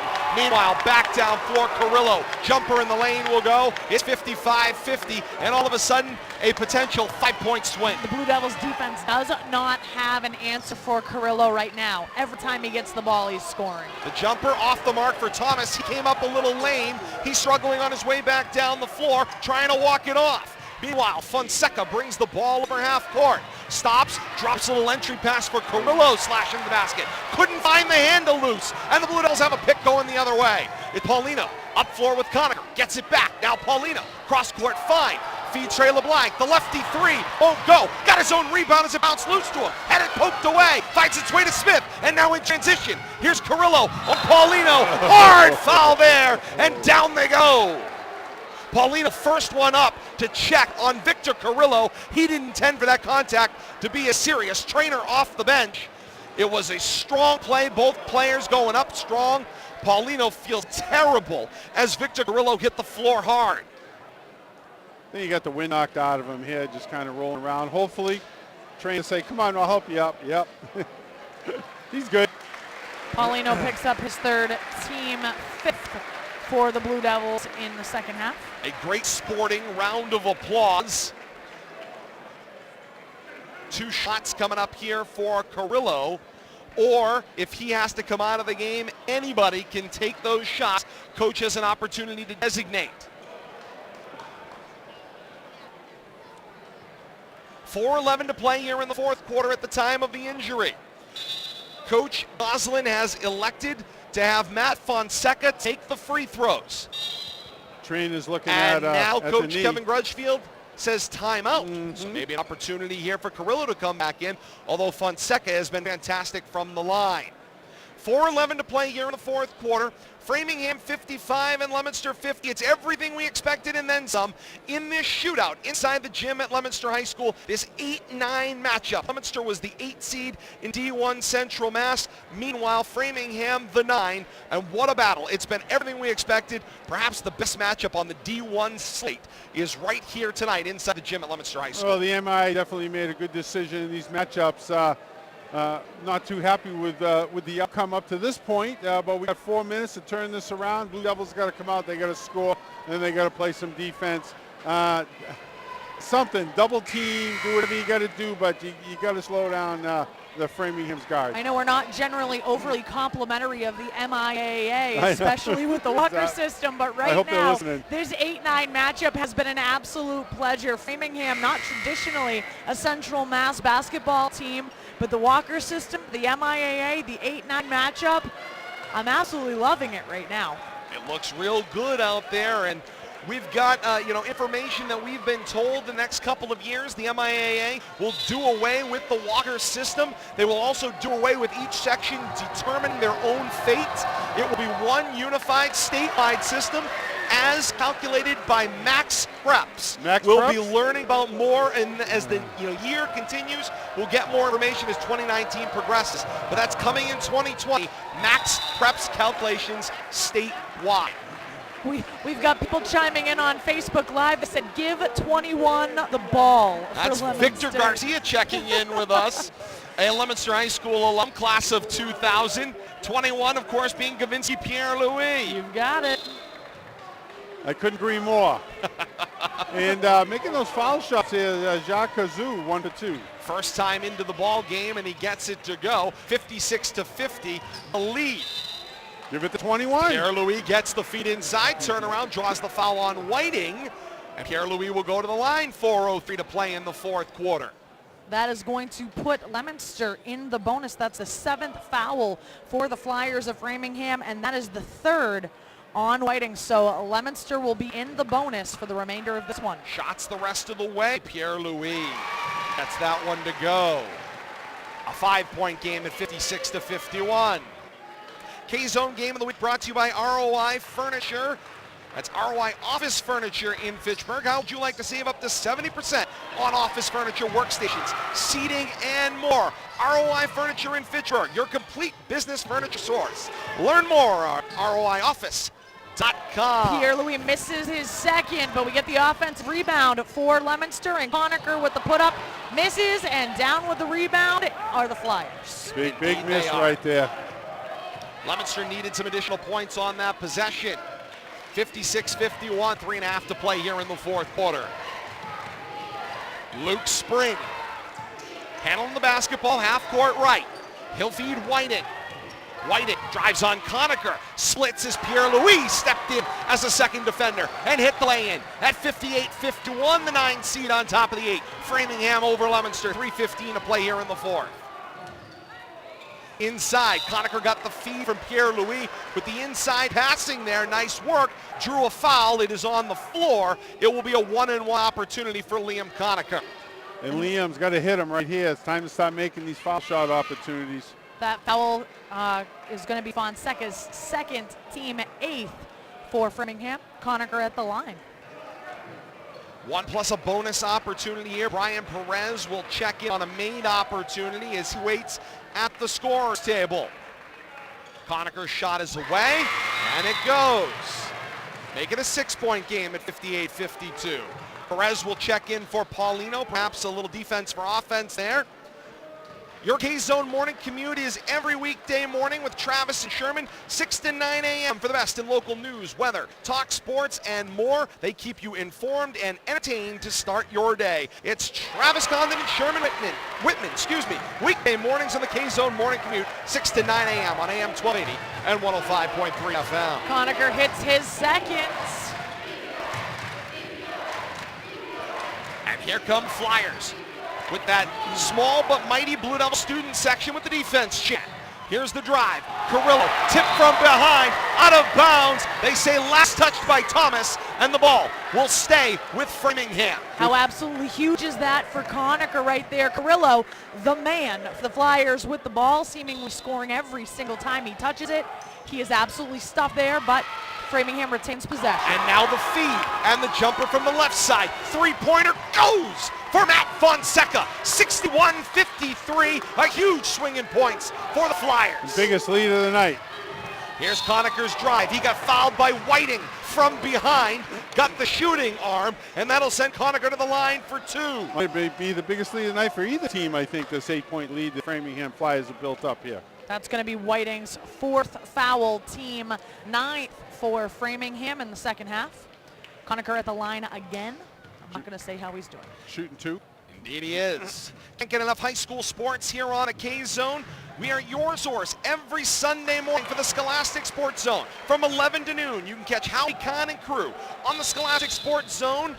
Look at recent action, trends that are going on, their coach and player of the week, local guests including Jim Bennett of Total Athletic Performance. That's right here on the K-Zone, 11 to noon.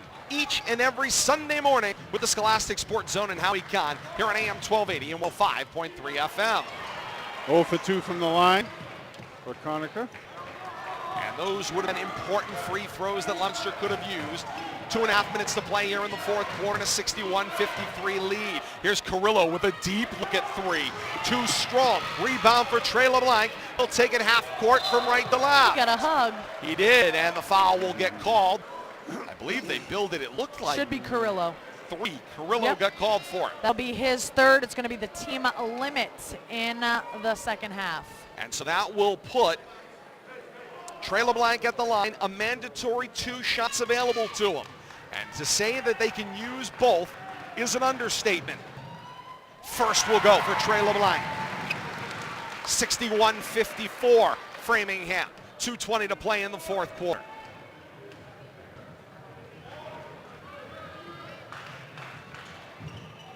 Trey LeBlanc, 2 of 2. 2 big free throws into a full court pressure situation. LeBlanc will pressure the basketball.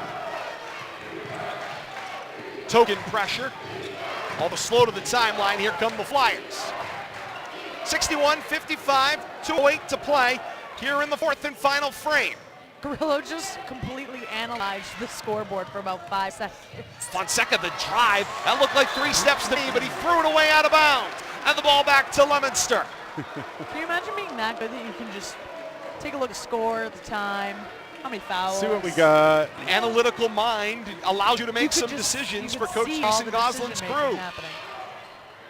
1:50 to play here in the fourth quarter. Ryan Perez feeds Conacher. Conacher the kick.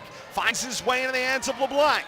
LeBlanc recovers the basketball. 1:40 to play now in the fourth. Here's the drive. The runner will not go. Put back opportunity. Conacher gets it to go. And a quick timeout taken by Coach Kevin Grudgefield. Stops the clock with 1:36 to play in the fourth quarter. Framingham's lead is 61-57.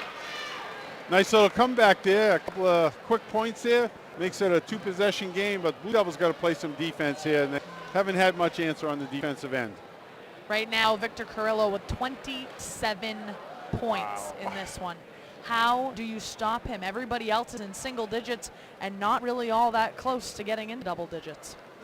More high school sports for you here on the K-Zone every Thursday at lunchtime. It's your K-Zone local sports lunchbox with Ethan Winter and Coach Tony the Hawk Gannon. You can find past local sports lunchboxes online at soundcloud.com/K-Zone Radio. Each and every Thursday, the K-Zone lunchbox right here with local sports. Tony Gannon and Ethan Winter with all your local sports needs. Right now, Derek Thomas has been held scoreless in the fourth quarter for the Blue Devils. He has 15 points all told on the night. Let's see if we can get him involved. And Paulino held scoreless in the fourth quarter. He has 7 points on the night. LeBlanc, Pierre-Louis, and Conacher all helping out in the fourth quarter, but Thomas and Paulino very quiet thus far in these last 8 minutes of play. And the final 90 seconds begins out of the timeout. Coach Kevin Grudgefield screaming, jumping up and down, hands, trying to fill up the lanes. Carrillo, the drive, got the shot off, uncontested, he gets it to go. Once again, driving the lane, but making them count in the second half. 63-57, 1:12 to play here in the fourth quarter. Foul is called, it is on the floor, doesn't matter, over the limit are the Flyers. 2 shots coming up here for the Blue Devils. Looks like Trey LeBlanc got fouled. He'll go to the line. He was perfect on his last trip. Smith picks up his second team limit for the Flyers.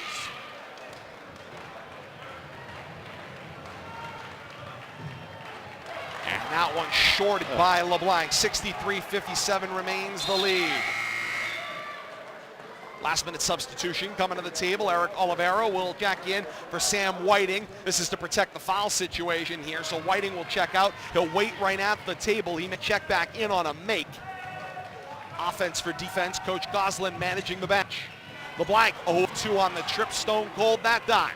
1:10 to play here in the fourth quarter. Oliveira trapped in the backcourt, and Coach Goslin off the bench to take the timeout. Stops the clock with 1:08 to play in the fourth quarter, and a 63-57 lead for 9th-seeded Framingham over 8th-seeded Leominster in the Division I Central Mass Boys Basketball Playoffs.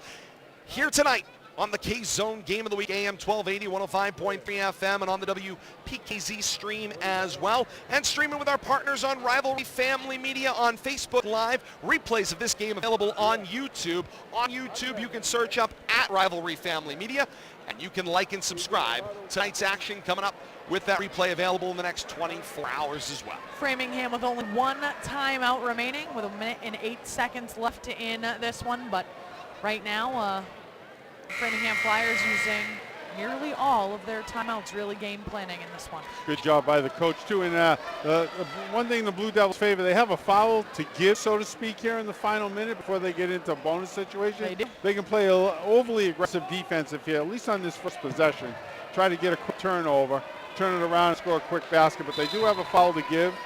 I expect to see some double teaming here, especially off this inbounds.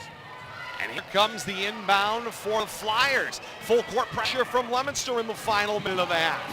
They were able to get it up floor. Whiting back in the game out of timeout. Fed Smith. Smith threw it away to Perez. Perez under a minute goes coast to coast and lays it in. And Coach Kevin Grutchfield, shirt untucked, takes the timeout as the lead boils down to just 4. Wow. 63-59. Framingham, the 9th seed, on top of the 8th seed Leominster. 53.5 seconds to play here in the fourth quarter. What action we've seen here on the K-Zone Game of the Week. Back and forth, but once again, Blue Devils got to play defense. They did there, but they still got to get another stop here. 2-possession game as this stands, and they cannot give up an easy basket. We'll say hello to Carla Turbide out there. She commented that she misses watching her son Ryan Turbide play here. Was a fantastic Blue Devil. In his time, I believe, the only male 1,000-point scorer in Blue Devil history is one Ryan Turbide. Misses watching her son play. So, Carla, hello to you. We'll also say hello to Jay Horgan, who is shocked to find out that Framingham is the 9 seed with Leominster the 8 seed, but that is correct. He might have been talking about the Max Prep stuff as well. Oh, could be that as well. Right around and yes, that time. Max Prep's coming in years to come as well. Here's the inbound. Look for a double team here. And Leominster creates the turnover. It got tipped. Coach Kevin Grutchfield is irate, pleading with the official that ball may have been double touched, but he's not going to get the call.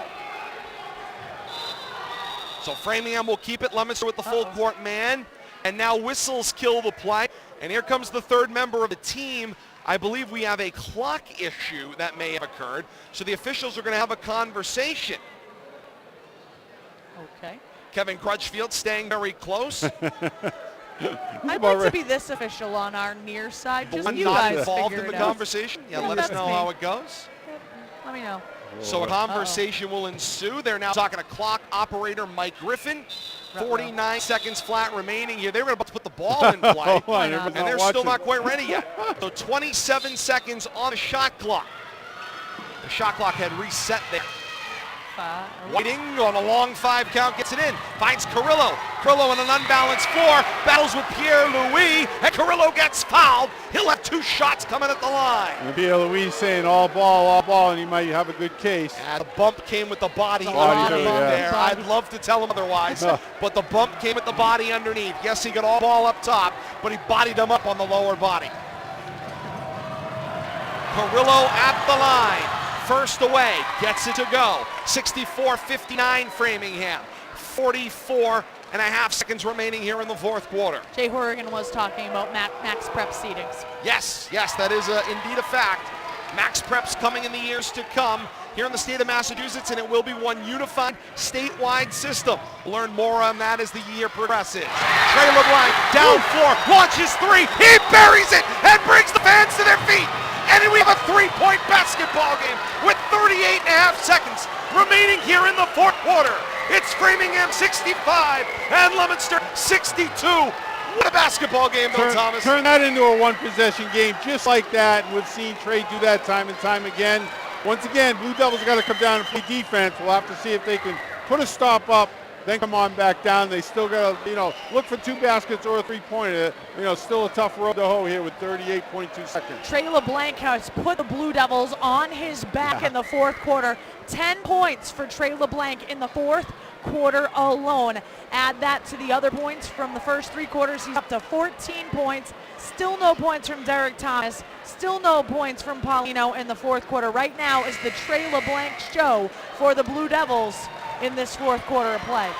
DJ Derek Drow back at master control, pushing the buttons and making the magic happen for us here on the K-Zone game of the week and making this broadcast possible. 38.5 seconds to play in fourth quarter. Framingham 65 and Leominster 62. Alongside the birthday boy, Bill Thomas. Happy birthday, Bill Thomas. Thank you.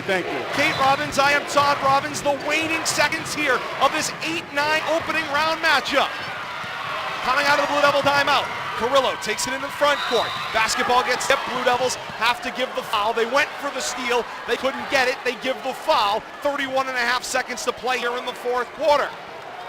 It will put, with the 7th foul called, it will put the Flyers in the bonus. So a 1+ bonus opportunity here for Victor Carrillo at the line.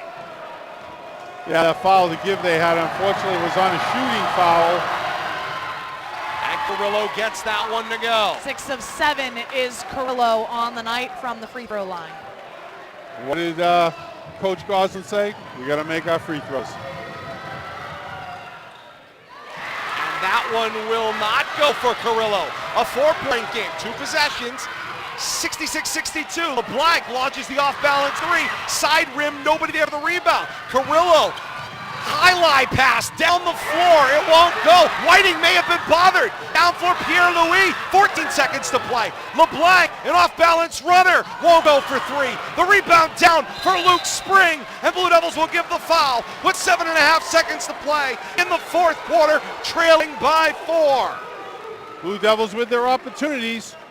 Just cannot put the ball in the basket here in the last 2 minutes of the game. Coming down to foul shots, but the clock is not their friend right now with 7.4. And the fans start to head for the exit from the Blue Devils cheering section. Apparently they want to beat the traffic in a 4-point game. 66-62, Framingham on top. Luke Spring will hit the first. 67-62. 2-possession game. It turns this into an impossibility because you get 5 seconds to inbound. I think the fate is sealed. And that will certainly be the dagger. Spring buries it. 68-62. 5 seconds to play. Thomas throws it up, tried to draw a foul, got it on the rim. It won't go. Back down, floor whistles, and that is the way this one will come to an end. Lots of emotion on both sides of the floor. It will go down as an upset, but it is certainly hard to believe it was that. These two teams were so evenly matched. It really was an 8-8 game, or maybe we'll call it a 7.5 and a 7.5 seed, or 8.5 and an 8.5 seed, but nonetheless, these two teams in a fantastic battle tonight inside the gym at Leominster High School. Framingham is a winner tonight, 68-62, with a 9th seed upset over 8th seeded Leominster. Well-deserved win, well played. I think Coach Goslin used his timeouts to perfection tonight to bail his team out. A couple of important possessions, but when you got a kid throwing in close to 30 points and you can't figure out a way to stop him, pretty much sets things in motion. 32 points. 32, wow. What a night for Victor Carrillo. That's a preview night of the post-game stats coming up with Kate. Hopefully we'll have an interview as well, but all that coming up here as we continue our K-Zone game of the week. Final score of this Division I Central Mass playoff action. Framingham 68, Leominster 62, the 9th seed over the 8th seed in D1 Central Mass boys basketball action. We continue on the K-Zone game of the week in a moment here on AM 1280 and 105.3 FM WPKZ.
Can. Thank you. And we thank everyone so much for being so aware of that. There we go. Should be back with some sound on the stream as well. So thank you so much for pointing that out.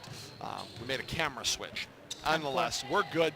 We're continuing on here on the K-Zone. Coming up on Wednesday here on the K-Zone, local lunchbox with Howie and Sean. They'll be joined by Wachusett Chamber Executive Director Jen Stanovich and crew. K-Zone lunchbox every weekday at noon right here on AM 1280 and 105.3 FM. WPKZ, live and local for you for all your news, information, and more. It was a great night, Kate.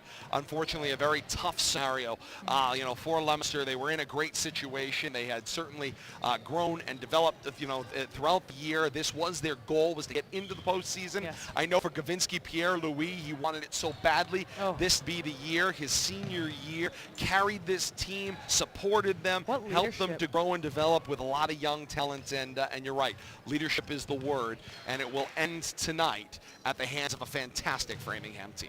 I mean, and that's one of those things. You never really know what you're going to get. I know that Framingham is duly appointed to Central Mass playoff system, but if you are from, the true blue Central Mass here, Framingham is a little bit far east, but if you talk about, population density within the state of Massachusetts, then we can certainly add them to Central Mass, but it's kind of a battle of the unknown when you have Framingham coming in here. But again, I'm going to commend the MIAA. I thought that the seedings, even though using the Walker system, the much dreaded Walker system by many, it was an absolutely fantastic team. These two teams matched up incredibly well.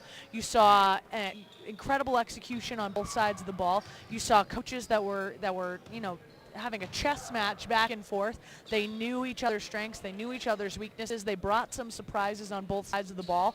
And tonight it was really just the Victor Carrillo show. It really was. And he really did take over the action tonight inside this gym for the Framingham Flyers. A very impressive night for Victor Carrillo, without question, here on the K-Zone Game of the Week. Another Game of the Week coming up this Wednesday. They'll head over to the Wall at Civic Center for action. Hockey taking center stage here on the K-Zone's Game of the Week. And it's playoff hockey action. Third-seeded Lunenburg Blue Knights. They play host to the Hopedale Blue Raiders, the sixth seed. And all the action is right here on the K-Zone. Countdown to puck drop, 6:15. And then the puck will hit the ice at 6:30 right here on AM 1280, 105.3 FM, the K-Zone, WPKZ, your home for the most live games. So happy to have had you with us all night long on K-Zone Game of the Week, AM 1280, 105.3 FM, and streaming at WPKZstream.com. Welcome back in, third member of our broadcast team, Bill Thomas. Before we say so long to our listeners on the K-Zone, Bill Thomas is out there behind the camera. Bill, your final thoughts. Well, I thought Leominster did a good job hanging with Framingham's speed in the first half and taking that 5-point lead into the locker room. But, I harped on the missed layups at Framingham and the opportunity they were having in that first half. They converted those in the second half. They did. And I think that made the difference. They started getting some foul calls. We didn't see a lot of J.C. Huertas in the second half. He spent a lot of time on the bench, especially down the stretch. I was kind of surprised that Coach Greffield didn't put him back in there at the very end and just use the fouls up. But you can't really say much, Frame. I think just the better team won tonight. Maybe not, they might play 5 more times. Yep. Leominster might win And 4 or 5 of those. I would say But it's split. they'll probably split. But, I mean, tonight it was Framingham's night. They made their aggressiveness paid off. And I didn't catch all the stats, but I'm curious on the foul shooting stats. I think Framingham probably dominated. 15 of 21. They shot 71%. And the Leominster side probably below 50%. Or Exactly I'm guessing. 50%, Yeah, 10 so of 20. made a little difference right there. And we talked about it. Foul shots, they give you that free opportunity. Those are the ones you got to make. And how often do we see during warm-ups kids never get near the foul line? No, absolutely They're not. out there posted up around the three-point arc because that's where it looks the best. They always Très want the belle. big ones there. Très belle. Bill Thomas, thank you so very much for spending your birthday with us. Well, thank you. On the K-Zone. I feel young doing this kind of stuff.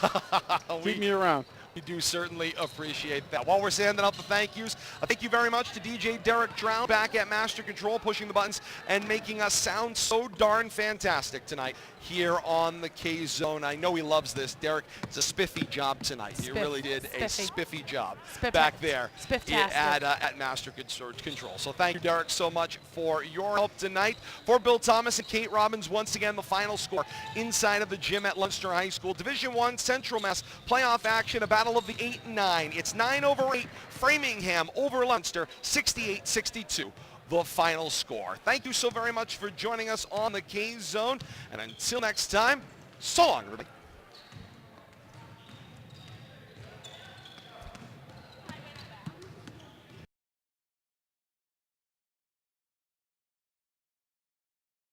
On Facebook for a little while? We are going to still be here on Facebook, Bill Thomas. Nice. A great question, nonetheless. Oh, if we're still live. We are indeed, and I want to just I'm going to keep working. Update our friend out there in Facebook land who are joining us via Rivalry Family Media. Our post-game continues here on Rivalry Family Media, and again, this game will be available for replays on YouTube. Search up at Rivalry Family Media on YouTube for replays. We'll have an encore presentation hopefully out here on Facebook as well, something I want to play around with in the next couple of days. It was a fantastic game, worth every minute of the opportunity to see this one again. Happy to have you joining us with us tonight here on Rivalry Family Media. Bill Thomas, you hear him moments ago. Kate Robbins here courtside with me. Todd Robbins here with you as well. And as we continue down the floor, I just want to take one quick second here and say thank you to Coach Jason Goslin for all of his fantastic sport broadcast. Thank you so much, Coach. He was really fantastic as well. As they head to the exit, long ride ahead. I wasn't going to stop them for an interview here courtside,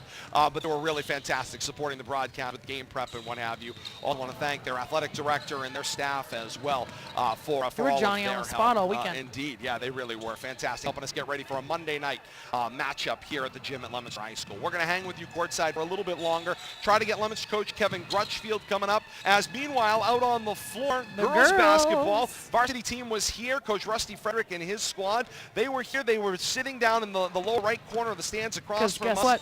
Because their action comes up on Wednesday in the playoffs. They got practice right now. Indeed they do. Their playoff practice slot right now, and you can see them warming up here at the gym at Leominster High School as they get into their practice action coming up Wednesday night. We'll have it for you here on Rivalry Family Media. The live versus tape delay is the part that you're going to have to just bear with us as we continue through the that process, but stay with us, stay tuned here to Rivalry Family Media. We'll hopefully have that game for you live from Holden, on Wednesday night. That game is set to tip off at 6:30. The girls would certainly welcome your support coming on out to Wachusett Regional High School to be a part of that. We had a question from Jay Horrigan, who has been staying with us all game and had some great comments. The Fitchburg game is on YouTube, on Rivalry Family Media. On YouTube, you can catch both the girls and the boys. Leominster Fitchburg games up there on YouTube. So go and find them. They're there. Search up Rivalry Family Media. We got that for you. Join the thousands who have already checked in with us. That's right. And like and subscribe. We want you to be a part of this one. We do appreciate your being a part of our family here on Rivalry Family Media. Hey, while we continue to wait for Coach Grutchfield, I feel bad because we had the mics muted as we were transitioning in our broadcast between the two radio post-game commercials and then obviously our prep here on Rivalry Family Media. So why don't you run down the stats one more time for those of you that have been joining us here on Rivalry Family Media and got denied the ability to hear Kate's stats. Kate's got the stats for you. Here's post-game stats. A 68-62 Framingham victory tonight over Leominster. All right, let's take a look at the Leominster Blue Devils side of things first. Team totals: Leominster shot 23 of 67 from the field. That's 34%. They shot 6 of 21 from behind the three-point arc. It's 29% as a team. 38 rebounds, 5 steals, 13 turnovers. They were 10 of 20 from the free throw line tonight. That is 50%. Individual statistics for the Blue Devils tonight: Derek Thomas ends the night with 15 points. Trey LeBlanc with 14 points. Ryan Perez with 4. Paulino with 7. Pierre-Louis with 14. Conacher with 4. And Corajuetas with 4. He got into foul trouble very early on in this one. If we take a look at the number 9 seed, the victorious Framingham Flyers, team totals first as a team, they shot 25 of 59. That is 42%. They increased that percentage from the first half. They had 30% shooting in the first half, 42% in the second half for the Flyers. So that right there, in my estimation, is your point differential. They were 3 of 16, or 19% from the three-point arc. As a team, 34 rebounds, 1 steal, 14 turnovers. Here's a big one. They shot 15 of 21 from the line. That's 71%. Once again, individual statistics for the Flyers of Framingham. I said it before and I'll say it again. I probably can start and end with Victor Carrillo for the Flyers. He ends the night with 32 points, 6 of 8 from the free throw line, but I will talk about his friends as well. Spring ends night with 8 points, Fonseca with 13, Kazal with 1, Whiting with 10 points, and Smith ends night with 4 points. But again, the punctuation mark on this one comes from number 3, Victor Carrillo, 32 points, 6 of 8 from the line for the Framingham Flyers. And that one right there is your reason why the Framingham Flyers are victorious, the 9 seed over the 8 seed in round 1 of the Division 1 Central Mass playoffs in this 2019 MIAA playoff season. It's a joyful time of year. I had to do with the gazintas here just to kind of compare that. So that means Victor Carrillo comes up with 32 points. The rest of the team combined, 36. Yep. Wow. Yep. Just wow. What a night for Victor Carrillo as we continue here courtside from the gym at Leominster High School. We'll step aside for a quick break here on Rivalry Family Media. We'll keep right on rolling with you here. We'll keep the stream active. We're going to hope to get Coach Kevin Grudgefield, or we'll have a final word for you as we continue. Stay with us here on Rivalry Family Media.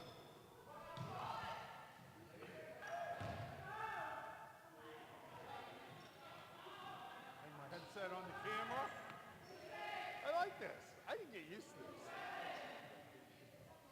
You want me to pull that? Oh, okay. So we're just getting a feed now? You want me to turn it towards the...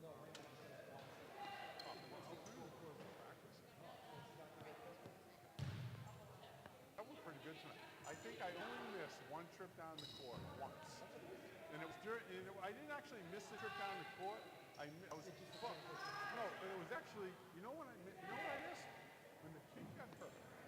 When they took that time out. And then they brought the other kid out. I had the camera in court during that time. And then I was seeing people shooting the foul stuff. And all of a sudden it makes me stop and I saw the camera in court. It's the only action I think I missed all night. What happened?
No, I'm good. Back courtside here on Rivalry Family Media. Thank you so much for staying with us here on Facebook Live tonight or joining us in replay on YouTube by searching up at Rivalry Family Media. Joined now courtside by Leominster head coach Kevin Grutchfield. Coach, 68-62 the final score, and that'll be the the postscript on the season. But really, if we were to get beyond the details of tonight, this year was absolutely fantastic from a growth and development standpoint, and I know how bad these kids wanted it. Yeah.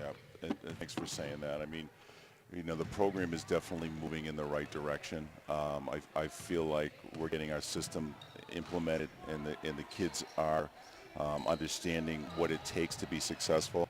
Tonight was really tough. We've been talking about for 2 days in practice stopping Victor Carrillo. And we didn't stop him tonight. He had 34 points, and he just dominated us in every facet. He seemed to really lead the charge. I mean, the rest of the team, we had him for 32, and the rest of the team accounted for all of 36 points. So you were really able to boil it down to just that one location, and you're right. He ended up being the undoing of sorts in this ball game. And when you get one player that becomes so dominant, people sit at home and go, well, just stop that one player. Yeah. That's a lot easier said than done. It is. When we tried different people on him. We tried to double him. We tried to do 1-3-1 zone. And every time we tried to do something to neutralize him, somebody else would step up for them. Number 10 would hit a big three, hit 2 big threes. They wanted it more than us tonight. They're a team that has been in the postseason in the last 3 or 4 years. They know what it takes. They know what one and done is all about. And our kids, for a lot of our kids, this is their first taste of postseason basketball. And now I think they learn from this, and I feel bad for Javinsky. He's had a great senior year, and he's been a great leader for us, and I just wish we could have made a little bit more of a run. I'll talk about the kind of the end of Gavinsky's career here, and obviously what he's meant being involved in this program and coming here and growing, developing into the person that we all hope. Each Right. time you get a new athlete and they come in as a freshman and they're part of a varsity program at such a young age, you hope they get that chance to grow and develop. He's going to get a chance to go on and continue his education, and maybe get involved athletically as well. But talk about his maturation over his career here. Yeah, I mean, when he came in as a freshman, he started the year on the freshman team, and then he played a few games for JV, and then he sat on the varsity bench for their postseason game. He weighed about 100 pounds, and he was really raw. You could see that he had a ton of potential. And then in his sophomore year, he ended up starting, and he had a couple of veterans in Indiana and Purcell who really showed him the way. We didn't have much else around him. And then his junior year, we lost a few kids, and it was a struggle game in and game out. And then, now we finally had a team around him where we could kind of, get everybody involved. And he was really focused as a senior. He was great in practice. He was great in games, great leadership. He's a kid who weathered the storm, and he's a big reason why the program is moving in the right direction. As you kind of go forward into this kind of off-season time period, obviously a chance for people to rest, recharge. For athletes, they get a chance to try a different skill or another sport. What are your goals or hopes for this program as it goes through the off-season and gets ready for next year? Well, the good news is we've got about 7 or 8 kids returning on varsity. A kid like Conker and Brian Perez and our 3 really good guards are coming back. And, we get everybody in the weight room in the season of AAU and the season of Summer League and then Fall League. And we have a really good 8th grade group coming in, one of the best we've had in a long time. Some twin brothers, the Hulekis, Dylan Carr. These kids are going to be fighting for varsity minutes pretty early on. So I'm looking to kind of get stronger, more skilled, get these younger kids into the system and teach them. And I feel like the next 5 or 6 years are going to be really big. You've got a great 6th grade program. They played halftime out at UMass Lowell a few weeks ago, where they used to have youth teams come up. Yep. And Leominster's 6th grade boys were there. And what a program they've put together. That 6th grade group. Some great shooters out there, some great foul shooters. They had a kid go to the line and went 20 for 20 on free throws at the line. It was unbelievable. Yeah. I was beaming a little bit on that day to have the Leominster kids there. So bright things ahead, Coach.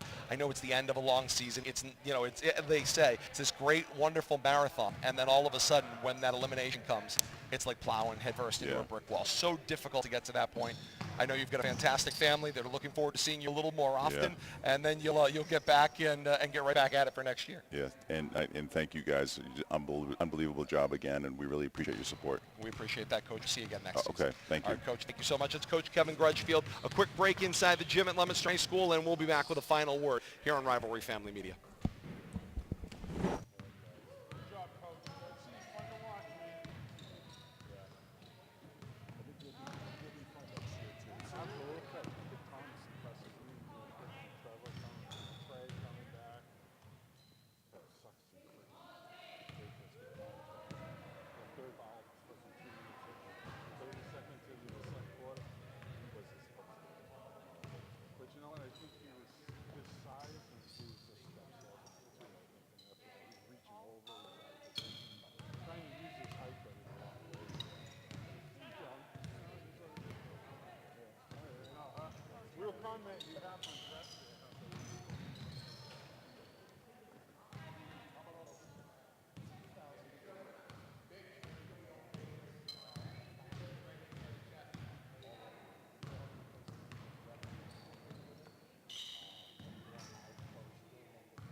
I think that should be good.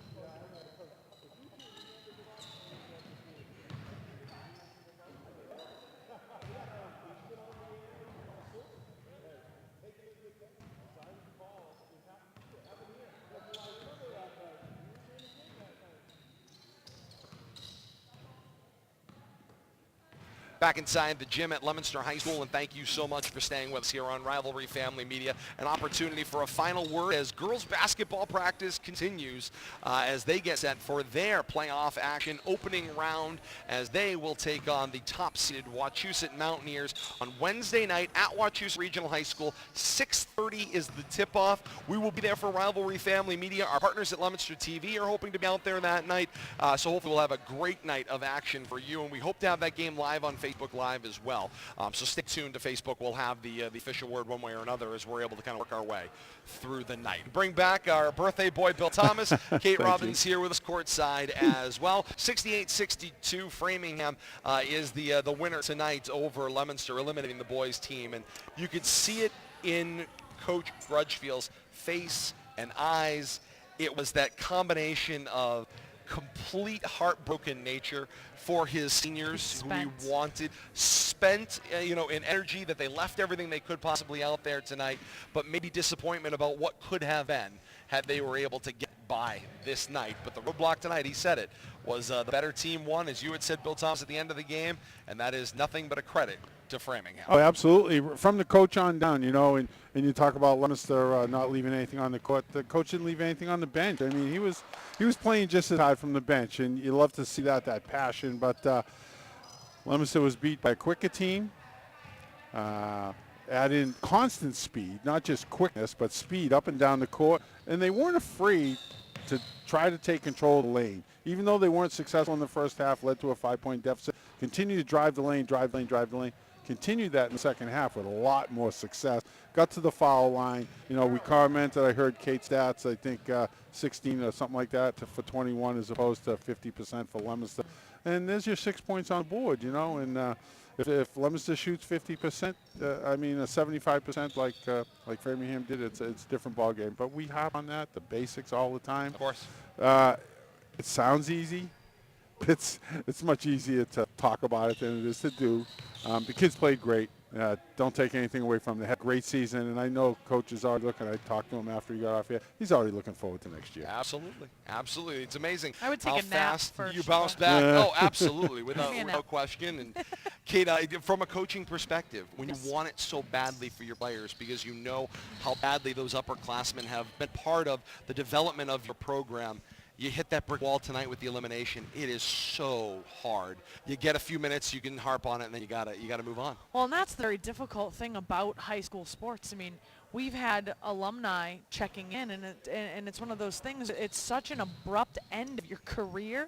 And then, you know, especially at high school level, you go on, you know, to either go into the workforce or you go into the military or you go on to school, or, you know, you leave that part of your life behind. And as a coach, it's one of those things where you hold on to it sometimes even more than the student athletes do because, you know, they're gone, they leave. And, you know, it's wonderful when they come back visit. It's wonderful when they are still interested, and that's one of the great things. I know we talk about it consistently and constantly and ubiquitously with regard to the Fitchburg-Leominster rivalry. But in all aspects, when you're talking about playoffs, I know that I didn't play basketball, but I take nights like tonight and I think back to when I was a student and I was in the stands and looking around just at that atmosphere. So sometimes the more difficult job is that coach where you're holding on so tightly because those student athletes are going to go on. Somebody like Gavinsky Pierre-Louis, he's going to go on. He's going to continue. And, you know, you just hope that you as a coach have made a lasting impression to help him or her move on and be prepared for the next stage, the next step in their career and in their lives, because there's so many lessons. I mean, we're watching the girls practice right now. The amount of life lessons that you impart or you hope that you impart as a coach are astronomical in comparison to just the lessons of, you know, running the weave or setting this block or setting this pick. And so those are those moments where it really does, I can see just in Coach's eyes, it's taken every bit of his heart, every bit of his soul, and now you have somebody who's such a quality student athlete like Gavinsky Pierre-Louis and, you know, some of his surrounding cast, and you have to say goodbye, and that's not an easy task. And goodbye is so hard to say. But before we Well said, Kate. Thank you. Indeed. Before we do, how about a first word on that action coming up on Wednesday? Leominster and Wachusett The girls. latest. This is a team that they will play for the third time this year. The first That's not two easy. didn't go so well. Limited success, to say the but least. The third time, I mean, the cliche is the charm, but that third opportunity, it is so hard to be the team that is out in front and win 3 times in a year. Yeah, and I don't care if you're 0-20 or 20-0. You're right. When it comes to 3 wins against the same team, the familiarity, each game gets a little bit closer, a little more competitive, but when you throw in the ramifications of the playoffs, and Wachusett's had a great season, but I think the pressure's on them, to be perfectly honest with you. Absolutely. Leominster's playing with house money right now, in my opinion. I think Rusty knows that, Coach Ferguson, and he's looking forward to the game on Wednesday. That's why they're here tonight. I spoke with him briefly, and his eyes were wide open. He can't wait for the basketball to be tossed up to get that game going. And Todd, take a moment, and for the people that might not be familiar with the with Wachusett and their pedigree and their coaching staff, what is it that that people can look forward to? How well does Wachusett's girls team know the Leominster girls How about they are a factory? They are a system. They literally just graduate one class and bring in the next one of fantastic success. Unbelievable. Exactly. And that's a great credit to their head coach, Jim Oxford, who is himself by day a Leominster High School teacher of English and journalism, and by night is the girls basketball coach at Wachusett Regional High School. So he certainly is familiar with the players that he'll be matched up against, but he himself also has had wild success as head coach, and he deserves all the credit in the world. The pedigree of athletics in Wachusett, they have a large pool to choose from, but one of the things that they do incredibly well in their school system, it's not just girls basketball, we see it in softball. That's the place that I'm most closely associated with, and the youth level, yes, the youth talent. That's where it starts. It starts there, and boy, do they do an incredible job at the youth level.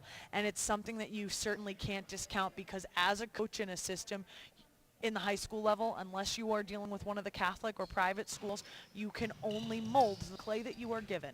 And if the clay that you are given has started and the system has been impeccable and perfection since you were in your infancy, essentially, then that can only spell good things for somebody like Coach Jim Oxford, because the clay that he's been giving is pristine to be able to work with. And so not only does he know the opponent well, but he has a phenomenal set of tools to work with. And so it's going to be a large mountain to climb. I don't think it's going to be one that is insurmountable, that is for sure, on any given night.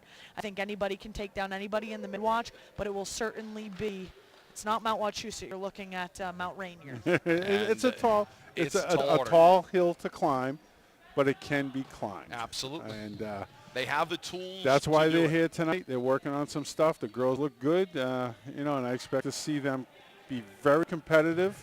And pull out a win. I wouldn't be at all surprised. In addition to practicing at this point in time, obviously, coming in, seeing that game ahead of them tonight, and a team that was around the same seed in their boys program and has been growing and developing just like they have been, it's got to be one of those great life lessons you both were referring to for, this girls basketball program, with that on deck coming up on Wednesday.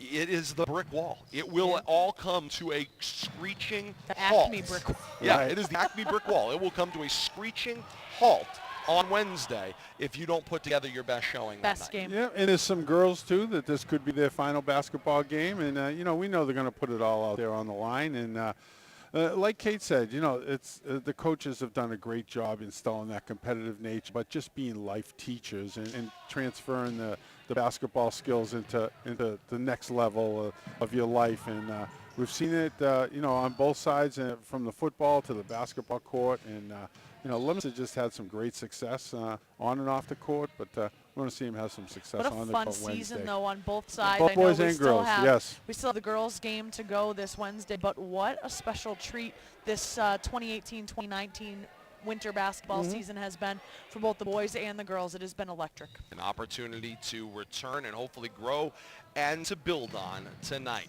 We wrap things up with, once again, the final score. Framingham, the 9 seed, tops the 8-seeded Leominster Blue Devils 68-62 in the opening round of Division I Central Mass boys basketball action.